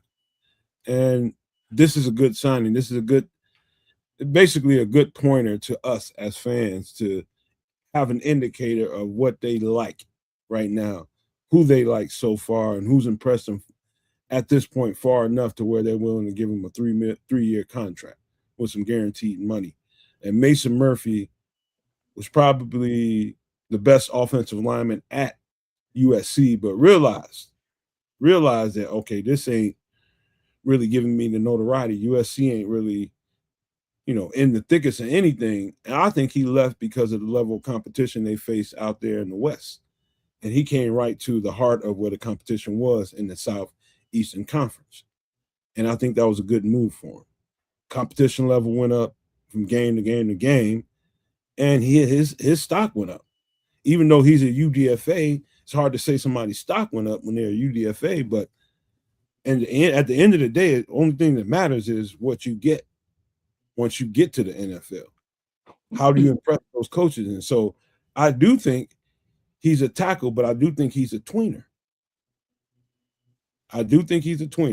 But this signing tells me that they're not sure who their true backup right tackle is. That's what it tells me too. And that was like when this came up, I was like, oh, we really messing around in the tackle area still, man. I don't. Just as a general comment, I don't like the fact that they don't know who their swing is right now. If that's what this is telling you as well, like that's what it's telling me. The swing position is kind of up for grabs. I think we've got 3 solid guys at the very least who should be well comfortable swinging over and taking care of the right side. The usual suspects are the usual suspects. I won't go and get into naming them. Well, let's just real quick, kids, hold on. Right now, at excuse me, at the tackles, Darnell Wright, Theo Benedict. Just go with the guys behind, who you don't think will be starting. I'm just doing the right side. Oh, you're just doing the right side? Okay, all right, that works. All right, so Darnell Wright, who's expected to sign a contract extension soon. And then behind him is Theo Benedict. Now, is he a swing? Is he a right? But he's, right. So right now, right. Then Joshua Miles, and then Mason Murphy. Because on the left side, Jedrick Wills, who's always been a left tackle, Braxton Jones, who's always been a left tackle, and then Ozzie, who's probably going to be on the PUP list, then possibly Karan Amagaji, and also Theo Benedict. So right tackle wise, Mason Murphy has a path. You know what I mean? Because Theo's only on a 1-year deal right now. So you're right. Trips is laying it out the right way. What I think is going on is we have established strong competition pretty much everywhere. But the right tackle, there is very limited competition there. It's Darnell Wright, and we don't know who else. And so to bolster that competition, they drafted and they brought in some guys. And they're doing it the right way, in my opinion. This is perfect. And so whoever shakes out as the second right tackle is going to have that guy that's going to be second on the depth chart behind Darnell Wright is going to have to take some reps over on the left side just to know that you can swing. So you might hear some stories during camp. Oh, they had Mason Murphy taking second team reps or something like that. Yeah, that's part of them grooming him to what he needs to do. And so in order to be a piece that's going to be on a 53-man roster, best believe you're going to have to do more as a backup than play right tackle. Now, from what you see on his tape, you said he's a tweener, and but how do you? I'm taking that between guard and tackle, but how do you think he would look on the left side? I was definitely thinking guard and tackle, but on the left side, only time will tell. Only time will tell. I can't tell you that I saw left tackle reps from Mason Murphy because I didn't. But obviously there's something about him and the way he plays that makes them feel that he can be dominant on the left side as well. And it's only going to be when they get in pads, we'll find out, okay, does he have the stuff? Rochard will see what he needs to see. And okay, let's just give him some more reps over here and we'll start working from there. We'll get him right technically and all of that kind of stuff. It is a wait and see situation for him. But they obviously saw enough. Maybe they saw some of that without pads and just like, oh, I like his. He kind of, floats over there to that side and it's kind of effortless to him. Let's see what happens in pads. Well, what's crazy is they when you say they signed him, recognize this guy as a UDFA, and that means they quite literally have to give him money. So they put him on the books for just about $3 million, which is just sort of interesting to look at. It means that they liked what they saw and they think they can get something out of this player, and that's just me translating $3 million into just reality. It's an investment. It is to some degree an investment indeed, and that worries me, right? Like, wait a minute, why does that worry you? Because I want the other 4 people that are like at the tackle position to own the tackle position, if at all humanly possible, right? And we're talking about Jedrick, we're talking about potentially Braxton, like whoever does not win that left tackle job should have some stake in this, as well as Karan. Karan's huge, like 3rd round pick, really hasn't done anything, and at this point, like what this says to me, Karan may not be long for the Chicago Bears. Like let's just be honest here. Yeah. I would like to see Karan step up to the plate finally and find a position for himself on this team, man. Solidify his future on the Chicago Bears. That also goes for Theo Benedict, who I think played great last year. All 4 of those guys, in my opinion, really deserve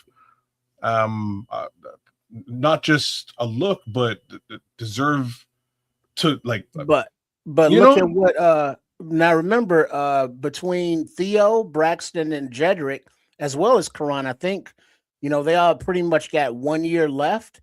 But what was Corny's last comment? Now, Corny Murphy said can play every position on the O-line, including. One thing I didn't see him do was left tackle. So his versatility is already kind of making him more valuable than like the aforementioned guys. That's helpful. So think about it this way, kids. When I started talking about depth, what is my main complaint all off season and during the season while we was having it? What was my main complaint about depth? That we didn't have any. Exactly. This is investing in your depth. This is what this move is. And so however this plays out, whether it's Karan, whoever, Theo, doesn't matter. It's about making sure the competition is solidified so that everybody knows your feet are to the fire. And I need to see the best you. Because what we got coming behind you is somebody that we think is going to push the best you out of you. So because I want the attitude to be like, hey, Mason Murphy, hey, Theo, you lucky you can swing because Murphy's taking your spot at right, son. Now if Murphy is that, valuable as far as depth for other positions as well, I want that competition, to push out, I'm not saying bad players, but we want better players. We can't get, in love with names of certain guys when there are other guys that's coming in that are more talented that are like, oh yeah, for long term, you're going to be better for the team. So, I just want good competition and, may the best players play. One of the things about Auburn's line when I was watching those reps about Mason Murphy was Auburn probably had one of the best lines in college football, quietly. Their record won't reflect that, but they had one of the best, more versatile lines in college football. They had multiple players like Mason Murphy that could move from position to position seemingly, just seamlessly.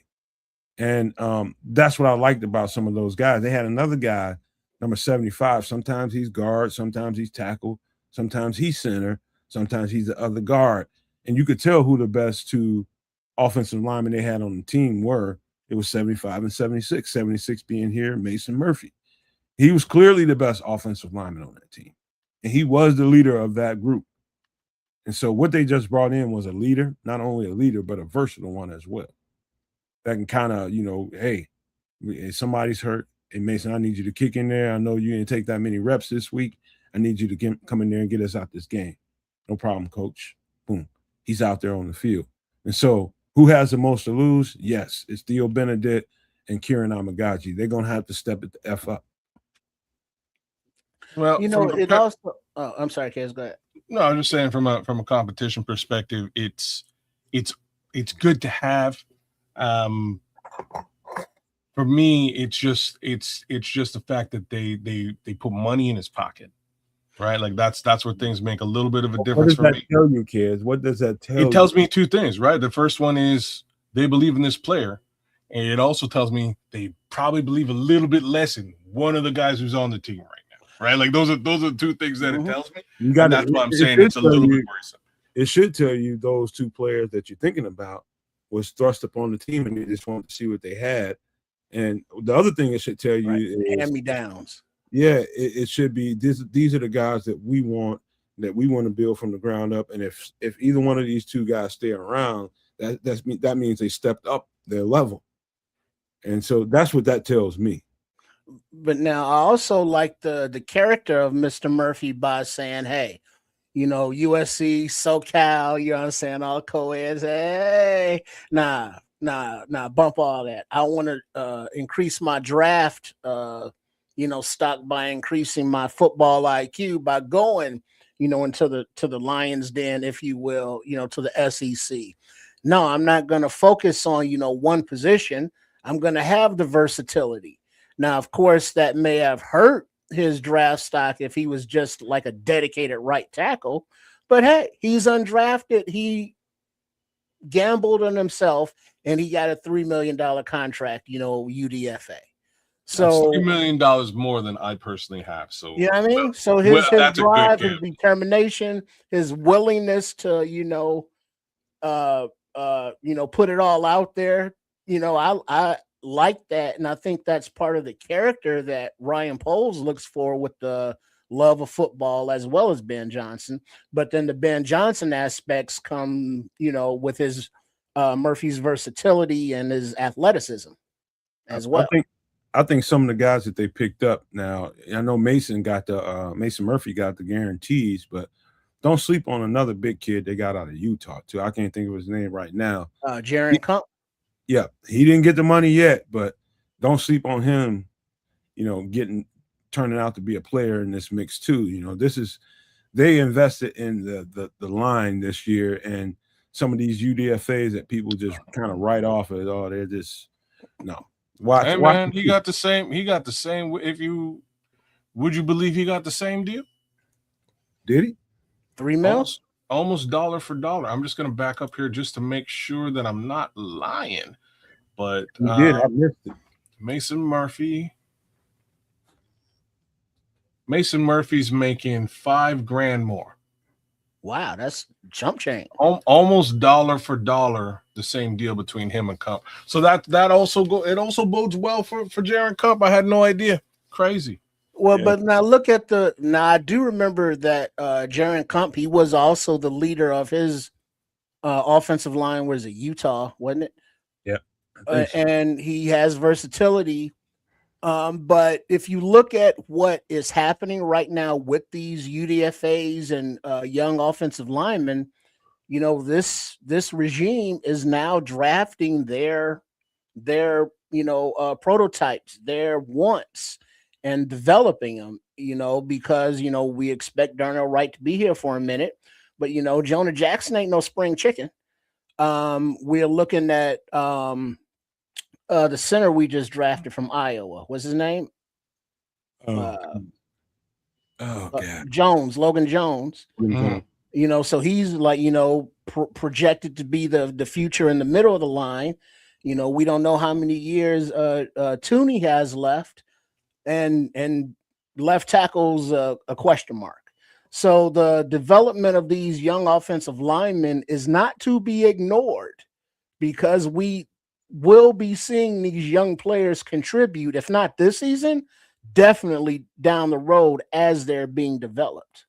Hey, you guys do us a favor and hit the like and subscribe for us. Just stop for a second, jump out, and make sure you hit the like and subscribe on all 3 channels, the Kids of Canuck, on Keds Canuck channel and on Sports Chicago Style.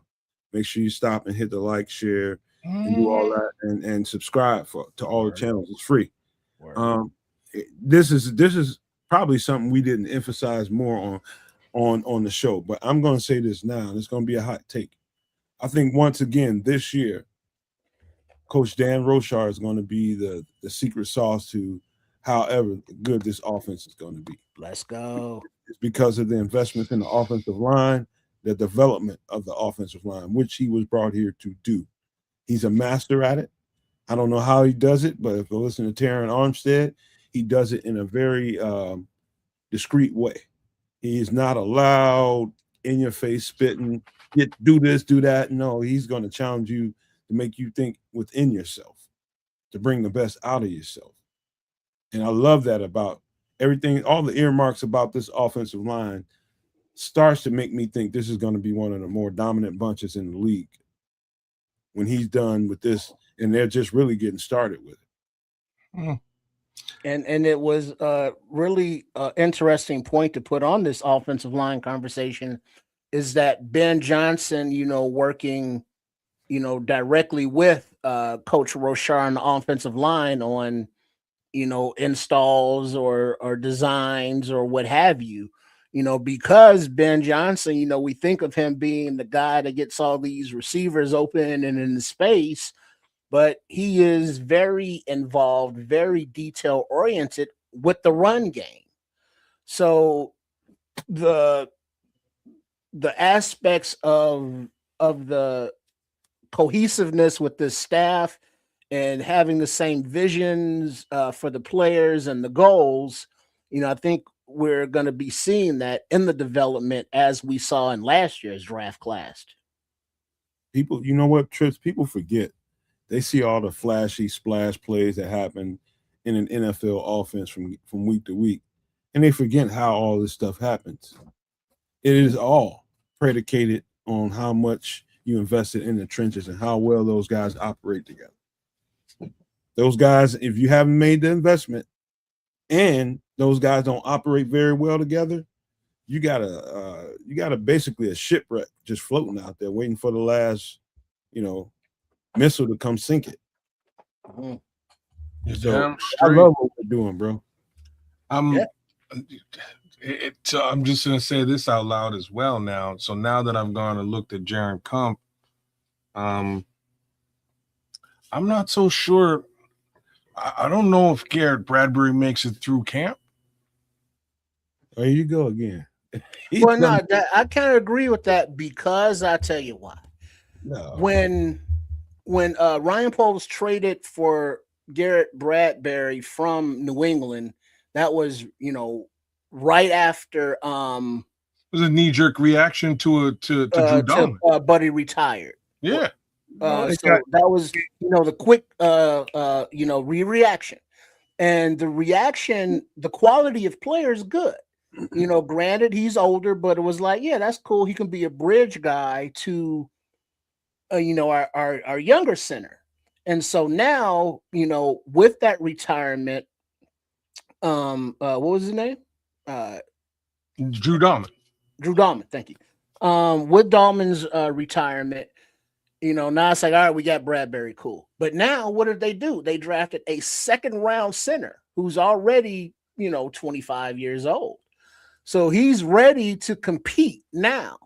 And theoretically, I would see that if Logan Jones steps up, at the beginning of camp, and he's like, hey, I can handle this starting center position. He's making all the calls. He knows everything that he needs to know. Now Bradbury becomes expendable. And it's not like, he just needs to get cut, get him out of here kind of thing. It becomes now he's a tradable asset because you have, all these younger offensive linemen behind him developing. You got your starter in Jones, and you hope that everyone stays healthy, obviously. But if worse comes to worse, you have other players that they're developing to take those spots because of so many players with the versatility. So now Bradbury becomes a tradable asset to flip for something that you need, whatever position that may be, or a draft pick, down the road, whatever. I understand where y'all going. I think y'all just rushing to a point, and I'll tell you why. The only thing you're leaving out of that conversation is the coach's mind. Coach's mindset is you know how hard it is to establish chemistry between 5 offensive linemen. Rep in, rep out, rep in, rep out. Okay, fixing this, fixing that, tightening this, tightening that. And once you do find the symmetry, one thing about coaches I can tell you to be the truth, they don't want to F up nothing once they got it going. So Garrett Bradbury is, once they find symmetry, he ain't coming out that. I don't care how good you think Logan Jones is, and I think he's a stud. So let me put you on pause there with your comment. Hold on. I'm telling you, the mindset of a coach is to not F this up. I agree. And why I wanted to put you on pause there is that, do you want to establish some level of cohesion with a player that you only have under contract for 1 year when you've got 3 potential centers that are signed for multi-year deals? Coaches don't look past a year. They look into this year. GMs do all that. And as a GM, but follow what I was just saying. Your roster saying, I got these 3 guys that can play center, and I got an older guy on a 1-year deal who I could possibly trade. I'm just saying, I want Logan Jones to build that relationship, that cohesion. Like I'm just talking about cohesion. Y'all straight pipe dreaming right now. What's that? Yeah, I love y'all, but y'all straight pipe dreaming right now. No, that's where it's going. There'll be no flipping of no centers right now. He's going to play.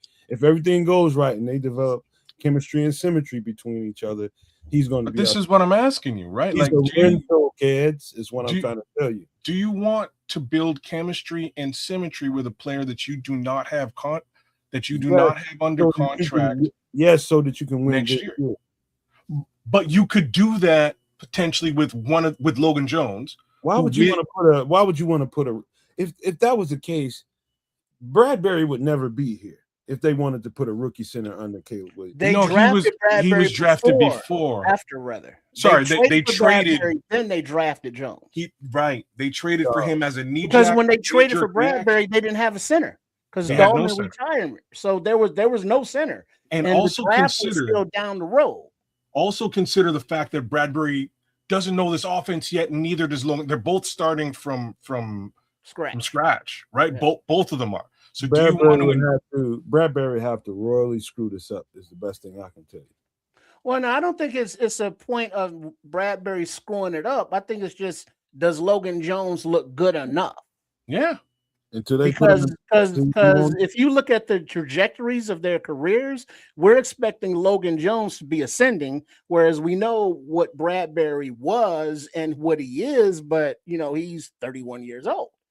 So the future is Logan Jones. And it's like, I get, Bradbury's the veteran. So you want, to win this year. So you put him in there, but if Jones can build the rapport and repertoire now, that's better for the team going forward in the long term. Guess what? When they get into camp, when they start going through the regimen of practice, and the team and Ben Johnson has all this practices set up for the entire camp, and they're kind of sussing out who I want to have reps here, who I want to have reps there. And we need to get a certain amount of reps to install this, a certain amount of reps to install that. Guess who's going to be the first one up? It's going to be Garrett Bradbury. And unless Bradbury F'd this up royally, which I doubt because he's a pro center, Bradbury's going to be the guy. And Logan Jones is going to be the heir apparent and a real close second. Mm-hmm. Just being honest with y'all, man. Coaches don't want to F that up once they got that chemistry developed, once they can communicate with each other flawlessly and everybody knows what they can do and they execute very well. Ain't no coach in the league just because they have drafted a center high and they want him to be the heir apparent going to just say, you know what, let's get rid of this guy and let's put this rookie on. No, man, don't work like that. Well, it's not like we're getting rid of a guy that's ever played here before. This is what I'm saying. You're establishing this, like all the work that you're talking about with respect to cohesion and comfortability with the scheme and the line play and the players around him. It's 6-1 for Bradbury, 6-1 for Logan Jones, right? You could plug either one of these guys in there and potentially get the same results. You're starting from scratch either way. So do you want to start from scratch with a guy who isn't under contract, or do you want to start from scratch with a guy who's already signed up here for the next 4 years? No, man. As long as the rookie can play, I think he should play. Yeah. Right. Dog, if he don't have to play, I think the rookie should sit his ass down and wait and keep getting practice reps and getting ready for when his time comes.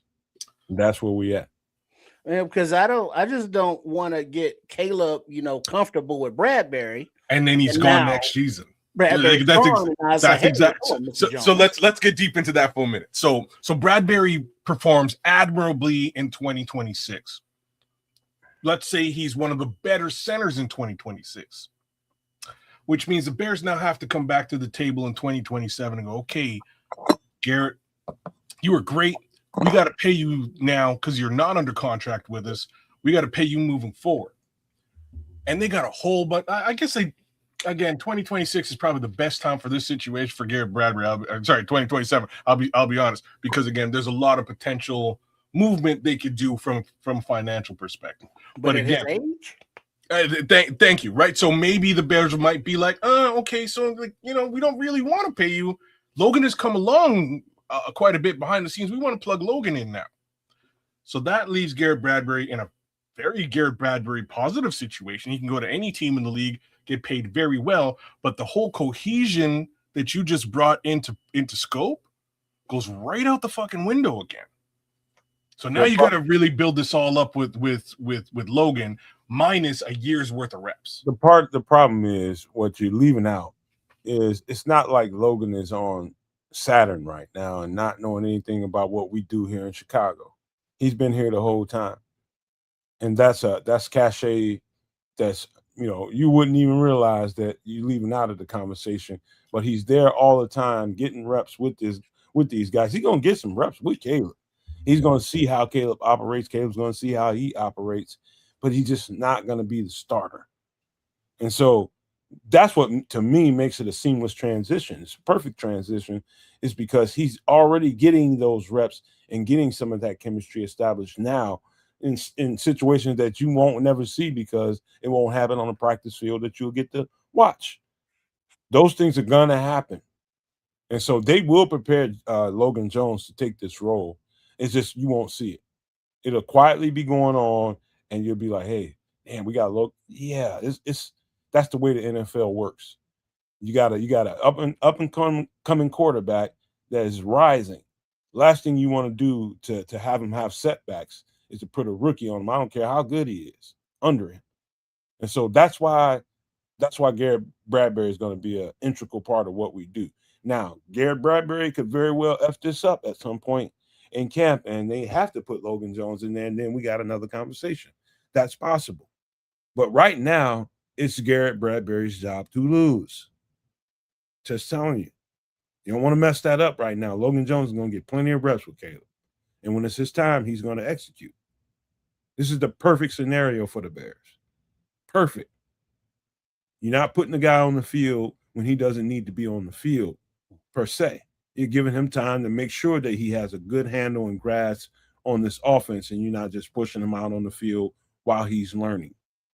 I love it. Mm-hmm. So by the trading deadline, he should be good to go. Okay, Trips. All right. Leave that alone.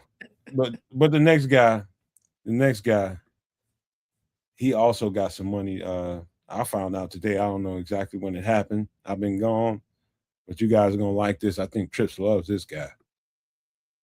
Omari Kelly got a guarantee. He got a 3-year deal. Now, you know what, Trips? What do you think of this guy? Because you said it a couple times on the show, but I see this guy as definitely a slot receiver. Yeah, I looked at his Michigan State there, and he was, usually in the slot. But I also noticed that, wearing the number 1, he was, the go-to guy. You see the downs and distances, and when they needed it, they went to Kelly. And he was usually able to cash it in. So, he has a long road ahead of him, in the wide receiver room, as long as everybody stays healthy. But, the investment, there we go with that word again, into this UDFA for 3 years, that shows that, this regime, this staff, this front office, they see something that they like and they want to develop. And, now, Khalif Richards, Khalif Raymond being here, is going to give Kelly, plenty of opportunity to chill on the practice squad and learn from him, being the slot guy that he is, and, get his body stronger and more mature and, bring him right along, so this is the development we're seeing. Do you remember Jade Walker getting the guarantee this quick? No. Okay, that's different. That's different. I noticed that, but carry on, man. I just had to ask. No, that was pretty much it. He looks like, a young, talented, kid that they believe in and want to develop. So, I don't really expect him to get any reps this year whatsoever. I could see the ceiling being the practice squad. So, with some of that money in his pocket, I think it makes it a little bit harder for other teams to sign him, but, they would just have to match those numbers as opposed to, being on the practice squad making, $50,000 a week or whatever practice squad minimums are. He's not making that. He's signed, Doc. You Right. know what this move makes me think, and you guys might see this as a wild take, but I definitely don't see it this way.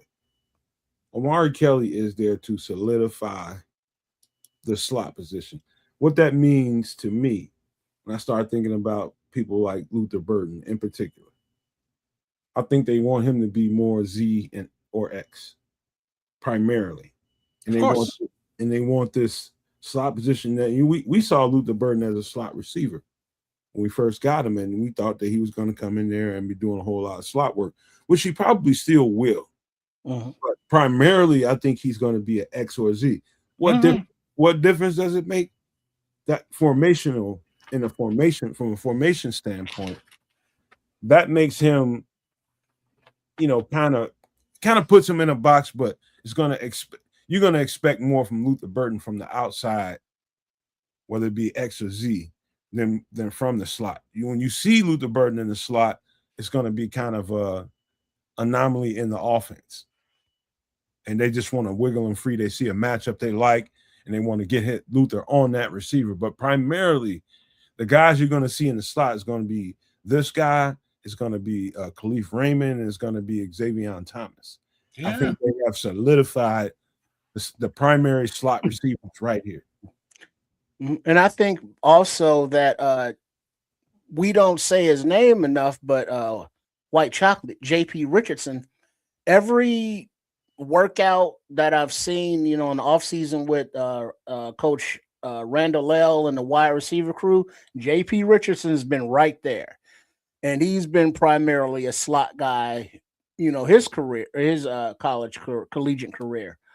So with year of development that he's been putting in, I could see him also, being just a bit ahead of Kelly because of a little bit more experience for that slot role. I think. Go ahead, kids. No, you go, bro. While I'm doing this, you go ahead. No, I was just saying, man, the stuff I've seen on tape is just playmaker material. He's just playmaker material. He's a true playmaker, and it doesn't matter where he lines up. He can be out there wide at Z or X and make plays from there just as easily as he can from the slot. But he's definitely more dangerous from the slot because he's a true route runner. But the beautiful thing is, he's a weapon. Yep. And the more weapons, the merrier. Let them get in where they fit in. Slot, wide, tight, it don't matter. The more weapons, the more opportunities Ben Johnson has to exploit a defense. You know, So- this is. Go ahead, man. I'm looking at the roster right now. I don't see JP Richardson on the. Oh, my bad. John Richardson. Yeah, like John Paul or something. Okay. Interesting. Okay. All right. Cool. I was trying to find him on the roster just to see what they've done with him. But here he is in similar capacity. He's got a 1-year deal. I don't know what happens with JP Richardson, but I'm just kind of surprised. I guess maybe I'm not surprised that there's an additional wide receiver on this football team. Really? And then we forgot about Scotty Miller as well. Yeah. I think he's probably, if these guys perform, talking about JP Jace. and Omari Kelly, Scotty Miller will just be a camp body. But if they don't, Scotty Miller is there for that insurance, a proven guy. That's a piece of insurance tape right over the young guys that are developing underneath that security tape. Scotty Miller's right there in case this shit don't work out. They know what they're getting out of him. Break in case of emergency. Yep. Mm-hmm. So I think, one of the questions I had since the minute this happened, how do they replace somebody as impactful as DJ Moore is? They're replacing it with depth. Yeah. I mean, we are looking at all the mouths to feed, and it's like, oh yeah, there's only one ball to go around, and we got all these mouths and all those reps that DJ had. We got plenty more talent to spread those amongst. One of the things I will say, man, about Omari Kelly, just to finish my thoughts about him, I don't think you can really, calculate how tough this guy is. This guy is so, man, they probably got him listed as $175 or something like that. Yeah, maybe even more. But that guy plays during the season probably about $165. But boy, is he tough. What? I'm talking about going in and doing the routes that really don't nobody want to run when you this size. This guy does it and makes the play.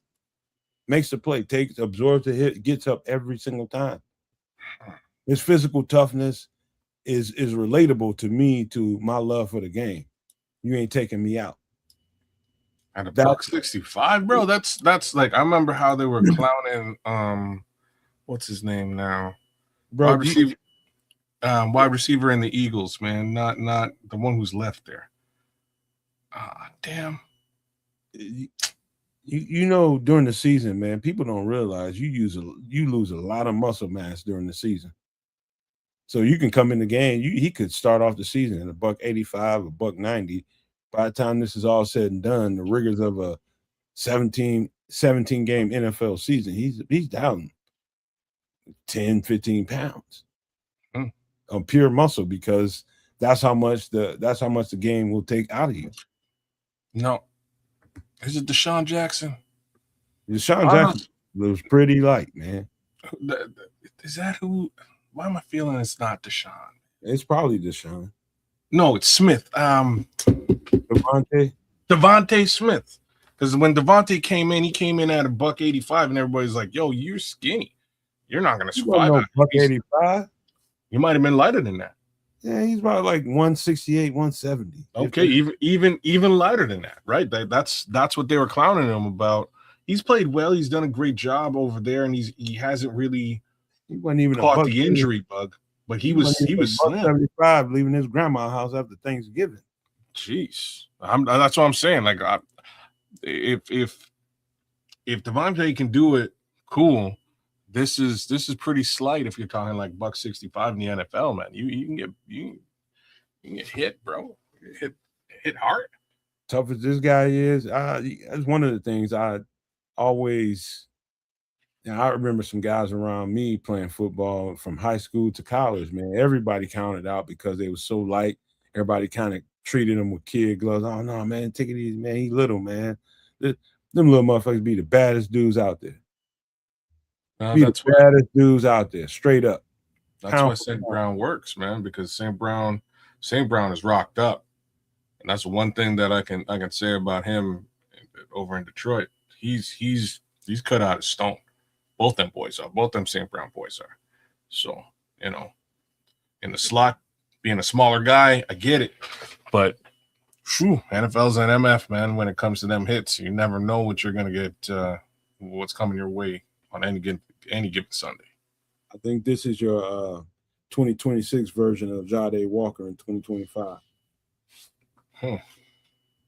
He's gonna get his opportunities, and when he does, he's gonna get the crowd up. I'm telling you, he's a player. Trips, you know that. You saw it. All that dude did was make plays on his film. You think he sees the field this year? Yeah, he got out there at some point. I mean, if everybody's healthy, maybe limited reps, and like a specific packages they got him in, but everybody's healthy. I don't know, bro. I mean, but if we want to look at it from the same aspect that we just did at center, and that if a young Logan Jones was ready to displace and make Bradbury, expendable, between, Kelly and other wide receivers, pushing, can they make Raymond, expendable by the trade deadline? So the answer to that one is yes. But I obviously I don't expect Amari Kelly to be the guy who takes the brass ring and runs with it after that. I expect obviously for it to be Savion Thomas. Here's an interesting question, Kaz and Trips. You sign Amari Kelly to a 3-year deal. Now you're juggling roster spots down to receiver position. You got 53 to keep. Who do you keep on the 53? Or do you take a chance of putting Amari Kelly on the practice squad? Or does that 3-year contract kind of protect him on the practice squad because nobody wants to pick it up? Because that's what I thought. That's what I thought it was, of the difference of, like, if I thought that if the organization paid a practice squad player like a certain contract amount, that made some sort of difference. If they do, let's say, put Kelly or Hudson or any UDFA on a practice squad, even with signed to a contract, the new team would have to honor that same contract then, right? So new team has to honor the same contract. New team can also negotiate a better contract, which is generally what actually happens. Like, two things usually happen. Number one, if a new team's coming to poach you off a practice squad, they usually want to actually play you. So that's the biggest factor. You can't hold a player down on a practice squad and make it so that he can't play football. If he has the opportunity to play football, he goes, right? So that's aspect. But it makes it a little bit difficult for the next team to want to come and mess with that contract, though, right? Well, but you're right. But again, from what I'm seeing here, especially just given the financials that I've been looking at here, these deals are in and around the same. So Amari Kelly's making $5 million less than the last guy I was saying was making $5 million less than the last guy I was saying. Like, they're all around the exact same. They're all around the same numbers. So it's kind of negligible. 5 million. 5,000. Did I say 5 million? Yeah, you said 5 million. My bad. $5,000 difference. It's really negligible difference between the three. End of the day, that next team can come over and go, okay, well, we'll pay you X amount more. Right? And it's a money thing. It is a play thing. If both of those things are in line, player's gone. They're on the other team. And at that point, they can't put them on the practice squad. You're putting them on the 53. All you gotta do is give a count right now, just a head count, and look at the roster or the depth at receiver. They'll probably keep. Well, I know they'll keep 6 or 7 of them, but how many you keep on a 53-man roster? We talking about at least 5. Oh, it's gonna be. This is Ben Johnson we're talking about here. It's going to be the man just got another wide receiver in July. You know what I'm saying? So I expect there to be more than 5 because 5 is. Go ahead. I was just saying 5 is Rome, Luther, Xavion, Jade Walker, Khalif Raymond. There's 5. So we've got 3 to 4 more wide receivers, I believe, floating around. Yeah, JP, Scotty Miller, Amari Kelly, Maurice Alexander, Kyron Hudson, and Caden Davis. Holy smokes. I think right now he looks like if they keep 6 on the roster on the 53, he's got to be number 6. I don't think they keep 6 on the 53. I think they keep 5. They put all 4 of those guys on the practice squad, and we see what happens. Worst comes to worst, they pull somebody off. But he does touch the practice squad, probably several times this year. It's going to be times where he's activated and on the roster on the 53, depending on who they playing, and reasons for him to be there will be nothing but coaches' decisions. But this is a guy that will taste the practice squad. How we're gonna probably struggle to keep him. Interesting. That's I guess, what is it? The expression first world problems. To where it's like, damn, we got so much talent on our team that other teams are poaching our practice squad players because they can't even get on the squad. Yep.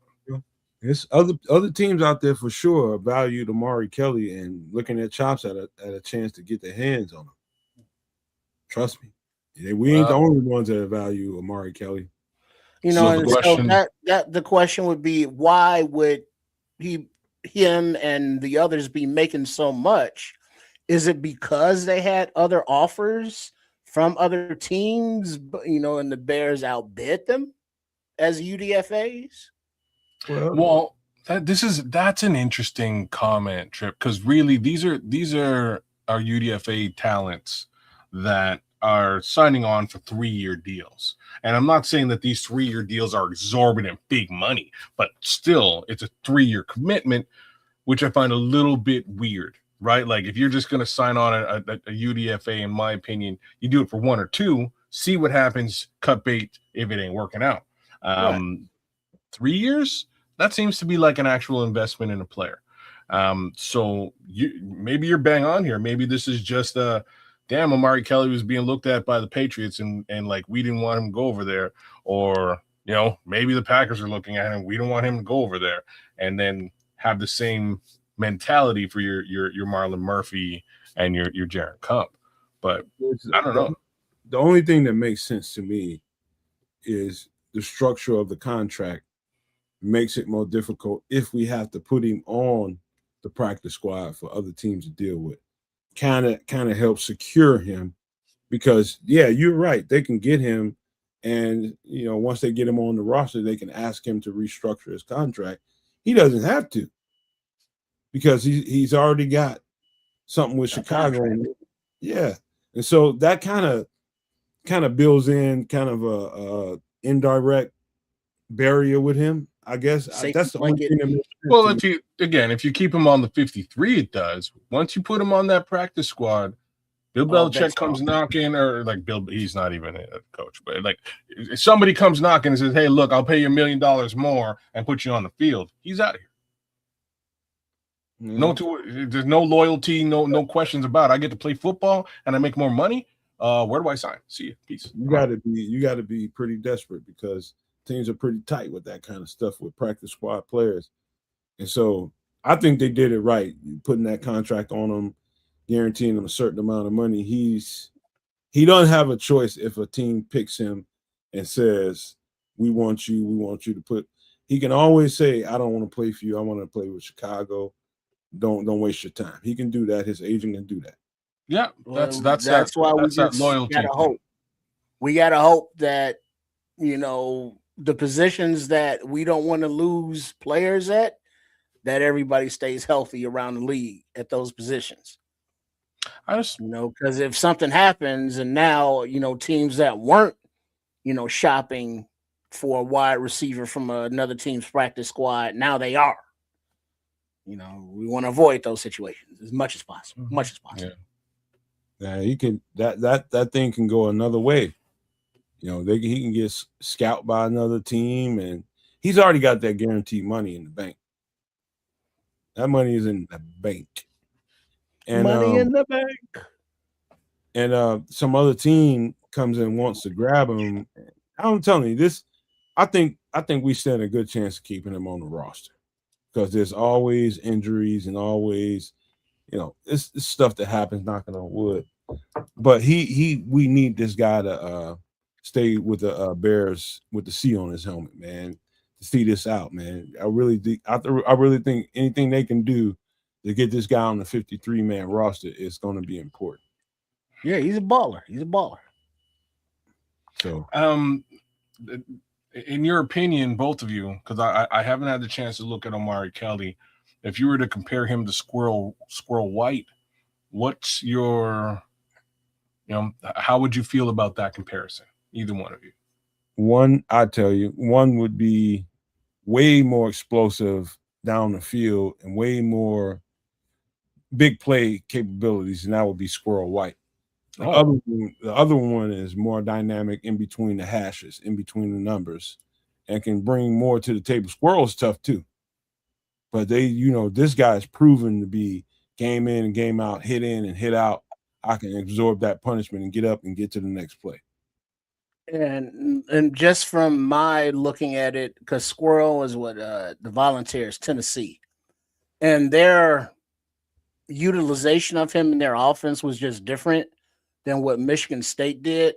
Whereas Michigan State was, more of a grinded out, 3 plays for a first down, move it down the field.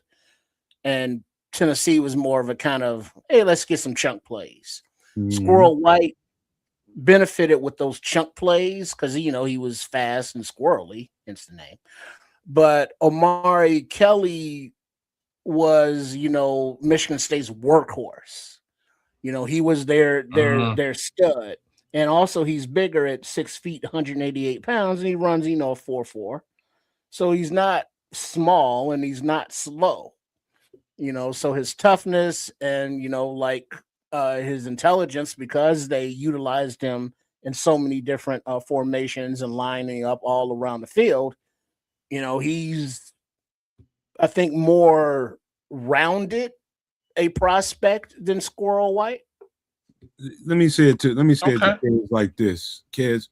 When I say the title possession receiver, what do you think I mean by that? Generally 50-50 ball guy. That would be the first thing that comes to mind. Okay, that's part of it, but how about the 3rd and 7? I need somebody to make a short yardage catch that's physically tough, can go up and get the ball, come down, absorb a hit, get up.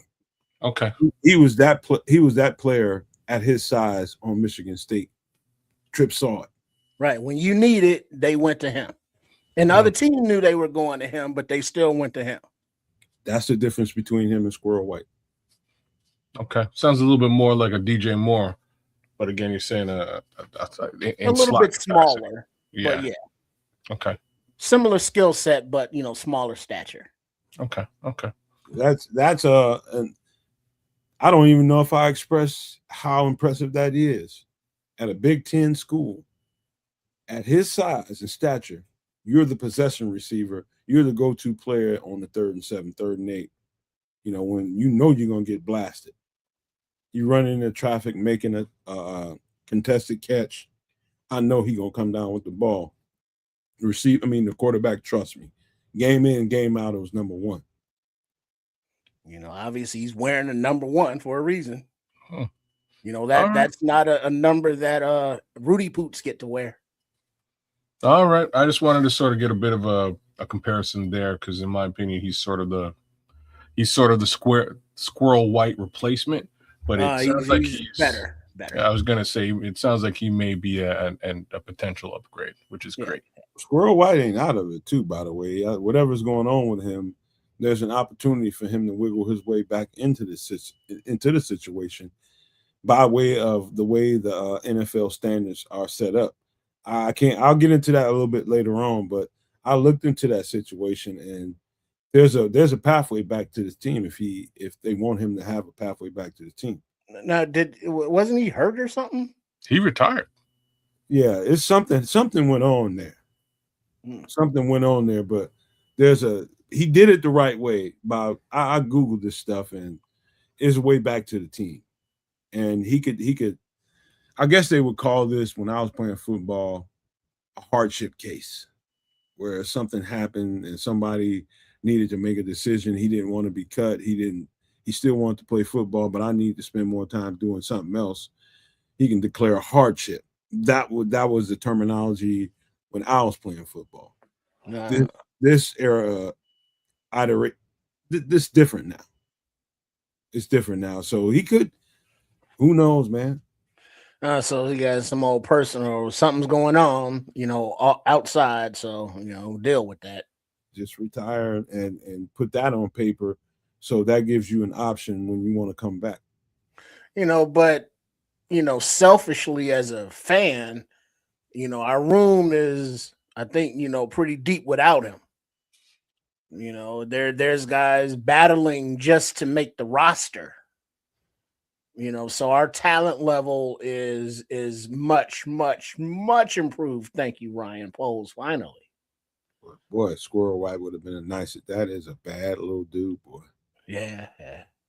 But I hope everything works out for him. Everything's good. Yeah, I have no clue what the real story is behind all that, and to be honest with you, I don't even want to know. But good on him in either capacity in retirement. Big ups to you, Squirrel. And if somehow you find your way back onto the Bears, we would love to have you back if that's the situation. But welcome with open arms. Yeah, man. Such is life, right? Well, that's the story on Omari Kelly. I'm glad they signed him and saw the value in him to make sure he's on this 2026 roster somehow, some way. And hopefully they got the shit squared up so that he can stay with the C on his helmet. And we'll see how this plays out. But they sound a great piece, man. Somebody that I think is going to acclimate well to what we do, physical football player, and it's a playmaker. And that's what we need, playmakers all over the field. So we're going to move away from current Chicago Bears into possibly future Chicago Bears. And I have a few people to talk about, but instead of doing that, I got one extra guy to talk about. But let me start here, man. I got two extra guys to talk about, but we running low on time because I got stuff to do with my girlfriend being off, man. And I've been gone for a week. So imagine that. But this right here, this is Marcus Davenport. Previously spent 5 years with the New Orleans Saints, of course, with Dennis Allen.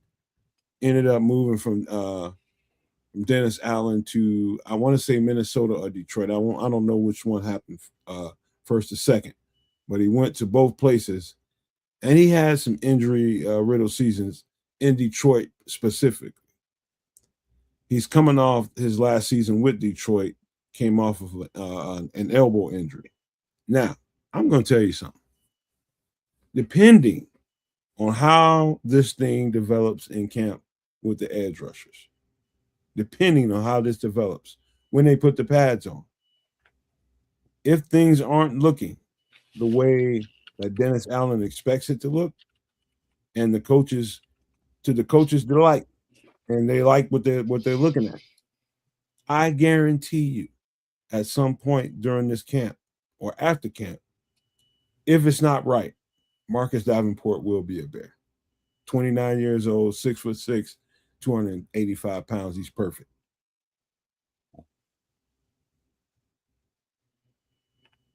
No thoughts? I can continue. You're gonna have to, man. I'm just at that level where I don't think they're gonna do anything at this position. I don't think they really want to invest any more money at this position, and I think we're just gonna find out what it looks like this season. And same token, fingers crossed, all positive thoughts, is that Austin Booker just jumps off the film all the way through 2026. And that's kind of where my head is with this one. But we're going to find out what it actually looks like over the course of the next month and a bit in reality, because I think everybody knows they left this thing alone, and they've been leaving it alone, and we're not really sure that they're in a good position. So, Marcus Davenport is just one of those guys on that list of guys that they might go and fetch. I don't know. And let me say this as plainly as I can. I'm not sure if you half-ass this thing this time around, right? Like if the position isn't solid and you're worried about it, putting $6 million towards that problem is likely not going to fix the problem. Just First going of all, you ain't gonna spend $6 million on them because he's coming off of 2 injuries with Detroit, and for the first time in Marcus Davenport's career, 5 years with Indy. I mean, with New Orleans with Dennis Allen, a couple more years with some other teams. This would be the first time he has to play supplemental football, so he doesn't have to be the guy play in and play out, which helps. This is why it helps a guy that's had a couple injury problems here and there. You don't have to go out there and play 60 reps. Right. Granted, he's 29 years old, so he's beyond prove it deals, but with his health, this is a prove it kind of deal. Yes. Maybe he's holding out for a team that playoff type team. And maybe the Bears do need just a little bit more of a oomph after the pads go on, with the familiarity with Dennis Allen. If Dennis Allen was like, yeah, I'd sign off on him and we need him, cool. It's kind of irritating that we would need him, but it'd only be for a year, and if it's necessary, it's necessary. But we're just hoping it's not necessary. Amen. Wow. That. One other thing, let me just say this. I just need to get this for a take for his shorts. One thing I know about Marcus Davenport, speed to power is what you need in a 4-3 defense from an edge rusher. Speed to power, you need to be powerful. You need to be quick. You need to be fast. He's all of that and some. And he's a great compliment to Montez Sweat. They're similar guys in that regard. Both big, both powerful, both sets a firm edge in the run game. Man, this would be a perfect stopgap situation for us. Perfect. The guy is, he's just stout and powerful as they come as an edge rusher in a 4-3 defense. This is what they need. This is really what they need right here. To have a good rotation after Austin Booker or Montez Sweat goes out. You need to have a proven guy. This guy doesn't have to take starter reps, and that's going to me, save him for the long haul. This is a perfect situation for Chicago. Very interesting. Yeah. Dollars and cents would likely make sense. I just don't know. We've been hoping they would make some level of a move at this position for God knows how long. I just don't see it at this point. I just, I don't know. They're just waiting. They don't feel like they have to be aggressive right now with it. And it's July. And that's why they don't feel that way. Huh. But right when camp, starts to start getting fired up, the vets like Davenport and all the other old schoolers will be like, all right, agent, where are we going? Yep. And then they'll, roll into camp, a week late, and then ramp up, slowly. Because at his age and his body condition, he's not, taking all those reps in camp. Doing them a favor, not putting them through the rigors of camp. Yeah, basically. Why put his ass through camp and you know what he can bring to the table? Yeah, no, that makes perfect sense to me. My question is there's also a couple other guys that are floating around, bouncing around at similar dollars and cents, may or may not be more impactful. Who knows who they may wind up reaching out to if that's truly the situation. I'm just of mind at this point that, all right, you know what I mean? Like, you guys haven't done anything up to now. Kids, the only reason why. So you're telling me this because you believe you have something and you do. Like that's where I'm at. Like, tell me that you have it solved without telling me you have it solved. Kids, I'm gonna tell you for the coaches, they have to put pads on in Hallis Hall before they can tell you anything. And once what they're telling you prior to putting pads on is we like what we have. And we like what we saw in 94. And we think he can round into shape. Plus, we got 55 that's coming off an injury. We got that going on. What they're saying to you is, chill out. It's July. Let's put these pads on, go through a couple weeks of that, and then let's go from there. That's what it is. And everybody's just impatient and not really being understanding because they didn't do the things that they wanted the Bears to do, and they just think it's a lost cause. No, you just got to wait, man. Just wait until they put their plan together, put it out on the field, and the coaches will determine. But this is a guy. Marcus Davenport is going to be a guy. If things ain't the way they want them to be, Marcus Davenport will be a Bear. I'm saying that. He's a beast. Take on this one. That's wild. All right. He's a beast, man. But that's my thoughts about what we can do in the offseason. I do have a couple more players to talk about, but it's more important for me after spending some time with you guys, spending some time with my gal. Mm-hmm. You know what I mean? I've been gone for a week, ain't really had time to. My body needed to repair last night, and she wanted to binge. I don't know if you guys been watching The Bear on Hulu. I heard it's the last season, but she really wanted to do that last night. I was too beat up and too tired, and I just couldn't do it. And so tonight's a different night, and I told her we're gonna do some stuff tonight, man. You know, we're gonna do couples type things, man. And so that's why we'd probably be on here for another hour and a half. It was left up to me, but it ain't my call this week, y'all. So you're saying you spent all last night watching somebody else slang beef? I spent all last night watching my goddamn eyelids. Say no beef was seen to be slang. My body was whooped, kids. I don't know how much you heard. No, I heard most of it, man. I heard most of it. Man, I'm glad you got out there though and got the job done. Made a couple of bucks, you know, threw a little something in the what up, Hill? The jeans, you know what I mean? Oh, hey Hill, what it do? But yeah, man, I'm glad you got out there and got back in one piece, man. That's good stuff. Mm-hmm. Amen to that. I appreciate that. Getting back in one piece. And that's being safe and returning with what you had when you left. That's it, man. Now you gotta rest up and recoup and get over going out there in the first place.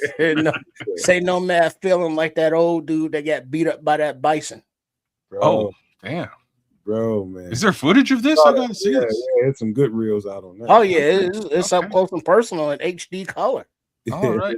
I love when animals whoop ass, man. It wasn't. I mean, it wasn't funny, but it was funny. See? Because I mean, it's not AI. And it's such a incredible shot of, hey, while y'all standing there, this ain't no zoo.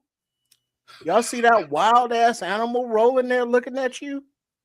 Oh, now you think you're gonna run from them? Huh? Oh, you gonna use the trees and run around? Oh, look at you! You can fly. Hey, you know what this? Hey, Trish, you know what this says to me is this: when you hear people say, "He ain't got no sense" or "She ain't got no sense," this is what they mean. Like people don't have good sense. Man, I've been trying to tell you this. What is it? Yosemite Park, or a national park. So it's not a zoo. It's not a contained area, and these are wild animals. Bison. Several tons. Just because the bison, from the angle of the camera, the bison looked at old boy taking pictures, and he was like, "Oh, word, you gonna do it?" You know what? You keep being surprised by it. Hey, you with the camera. You keep being behooved by people just walking up to wild animals and getting just shit wrecked. Man, And I understand now that these people don't have the barriers that people with sensibilities have. They don't have the barriers. I mean, there's signs all over posted. Not only don't feed the animals, but don't mess with the animals. They don't have the awareness, man. It was Yellowstone. He does now. Yeah, Man. Yellowstone. He'll do it somewhere else. We showed the park. He'll do it somewhere else because he doesn't have sense. You know what I love, man? I love these. But then to see this, obviously, senior citizen dude try to run around a group of trees. You ever see and people? He's like, "Oh shit, run, dude, run!" Oh, you ever see people get upset knowing they can't fight, and just because they're upset, they'll walk right into, just go hollering and yelling and screaming right into the line of fire. Boop, boop, boop, boop, whoop. Just get the shit beat out of them because they're not aware. Because I'm upset and I want to get in your face about something. You just expect me to accept you getting in my face about something, hollering and screaming, right? And I'm not gonna whoop your ass. I don't want to say nothing, but some people are like real bad about that. Terrible. And it's like, oh, I'm upset, so I'm just gonna do what I want to do, and then they get knocked the fuck out, and then they crying about it. You got no sense. Why did you knock me the fuck out? Well, because you put your hands on me. So I'm definitely gonna find this and watch this tonight. It just reminds me of some of these clips out there, and like the best is with the Jamaican voiceover. There's clips of goats just whooping ass, and there's nothing funnier than watching people get butt down by a goat, man. It's top 10 entertainment on the planet Earth. I have to say this, man.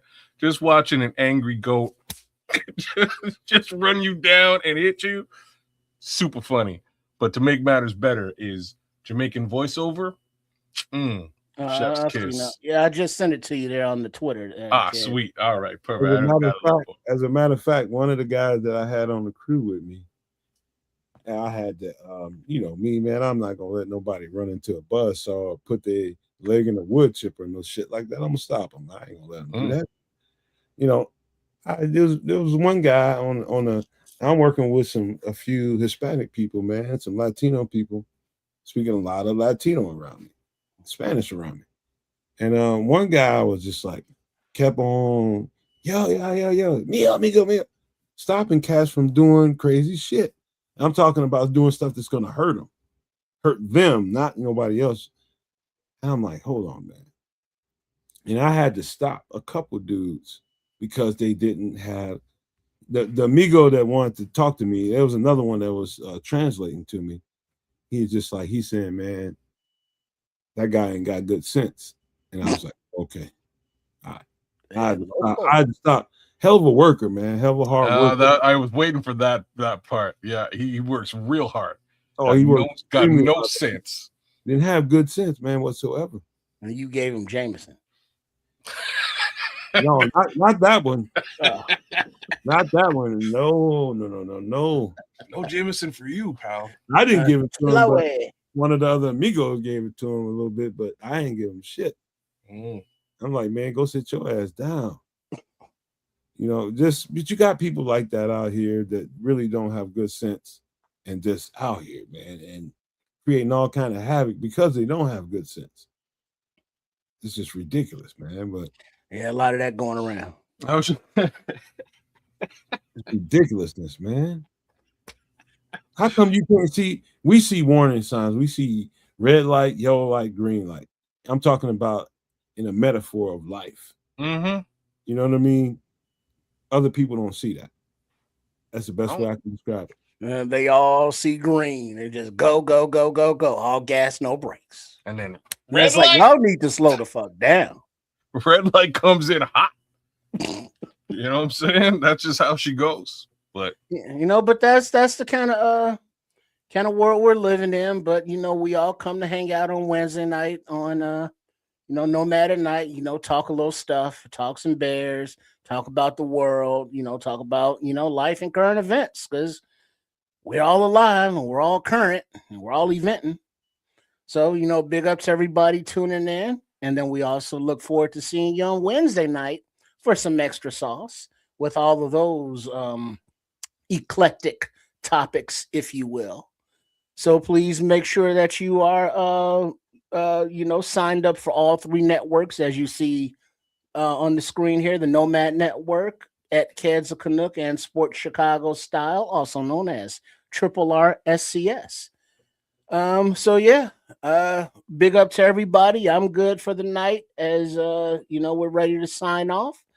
Appreciate y'all being with us, and see you when we see you. Yeah, everything he said is true. Facts. Like, share, subscribe, give us a comment. We would appreciate all of that. Hopefully you guys are watching either X-Men 97 or House of the Dragon, because they're dope as all get out, and we will definitely discuss more about that on a future episode of Extra Sauce, I'm sure.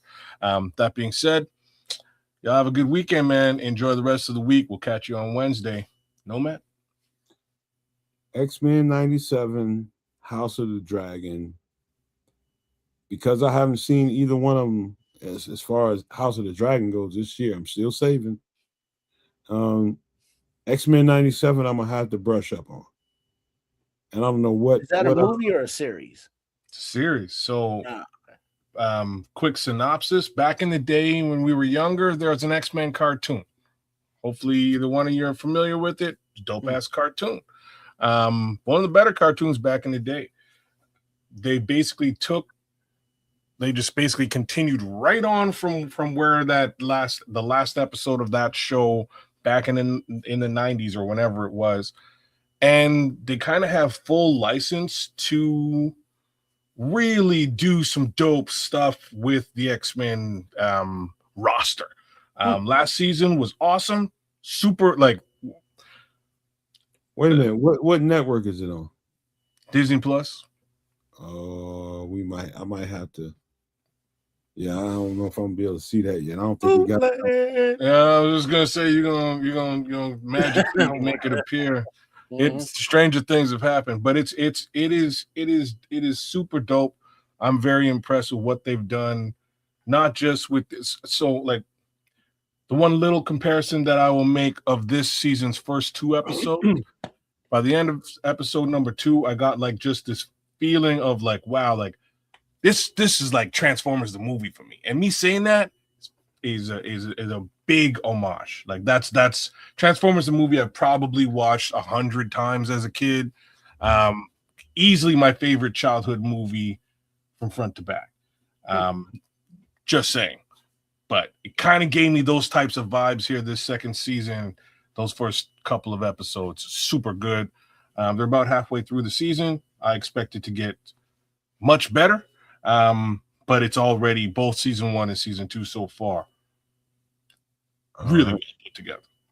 That sounds good. I'm gonna delve into and see whether it's worth getting Disney Plus, but that sounds good the way you described that. I did take and look. I did have a little bit of time when I was on the job to look at Spider-Man Noir. I don't know if you guys have seen that. It's on Prime. I watched a little bit of it. Yeah, I'm about halfway through. I should have powered it all through already, but I'm about halfway through. Oh, you already got that far? I only got through one episode because I was on the job. And I think it's interesting. At the very least, in the very first episode, it was very interesting the way that story is starting to build. And that's about as far as I would want to go there because I haven't seen enough. Yeah. And, but with kids being halfway through it, that's going to make for an interesting conversation. So, yeah, I was looking at a little bit of that. Yeah. And I just want to say this before we get out of here. Hey, I missed you guys. I'm talking about these two guys right here. Man, I miss you guys. But I miss the guys, that people in the chat as much or more, man. I miss everybody. And it's weird for me right now because I'm readjusting myself, and I'm asking you all to have patience with how some things might be a little bit different because I might not be around when exactly you're used to me being there because I might have to be gone and making that bread out there. So we will make it happen over here on the channel. The channel ain't going nowhere. We will make shows, and sometimes I just won't be available for them, because I got to go do things. But I appreciate you guys' patience in advance. I would appreciate it. and be understanding of what we got going on. And make sure you guys subscribe to Kids of Canuck and Sports Chicago Style equally, man, and the Nomad Network. Give us a subscribe. It's totally free. Share this content, totally free. Like the content, totally free. And we appreciate you guys. And I want to leave you guys with these famous words. Love, peace, and hair grease, y'all.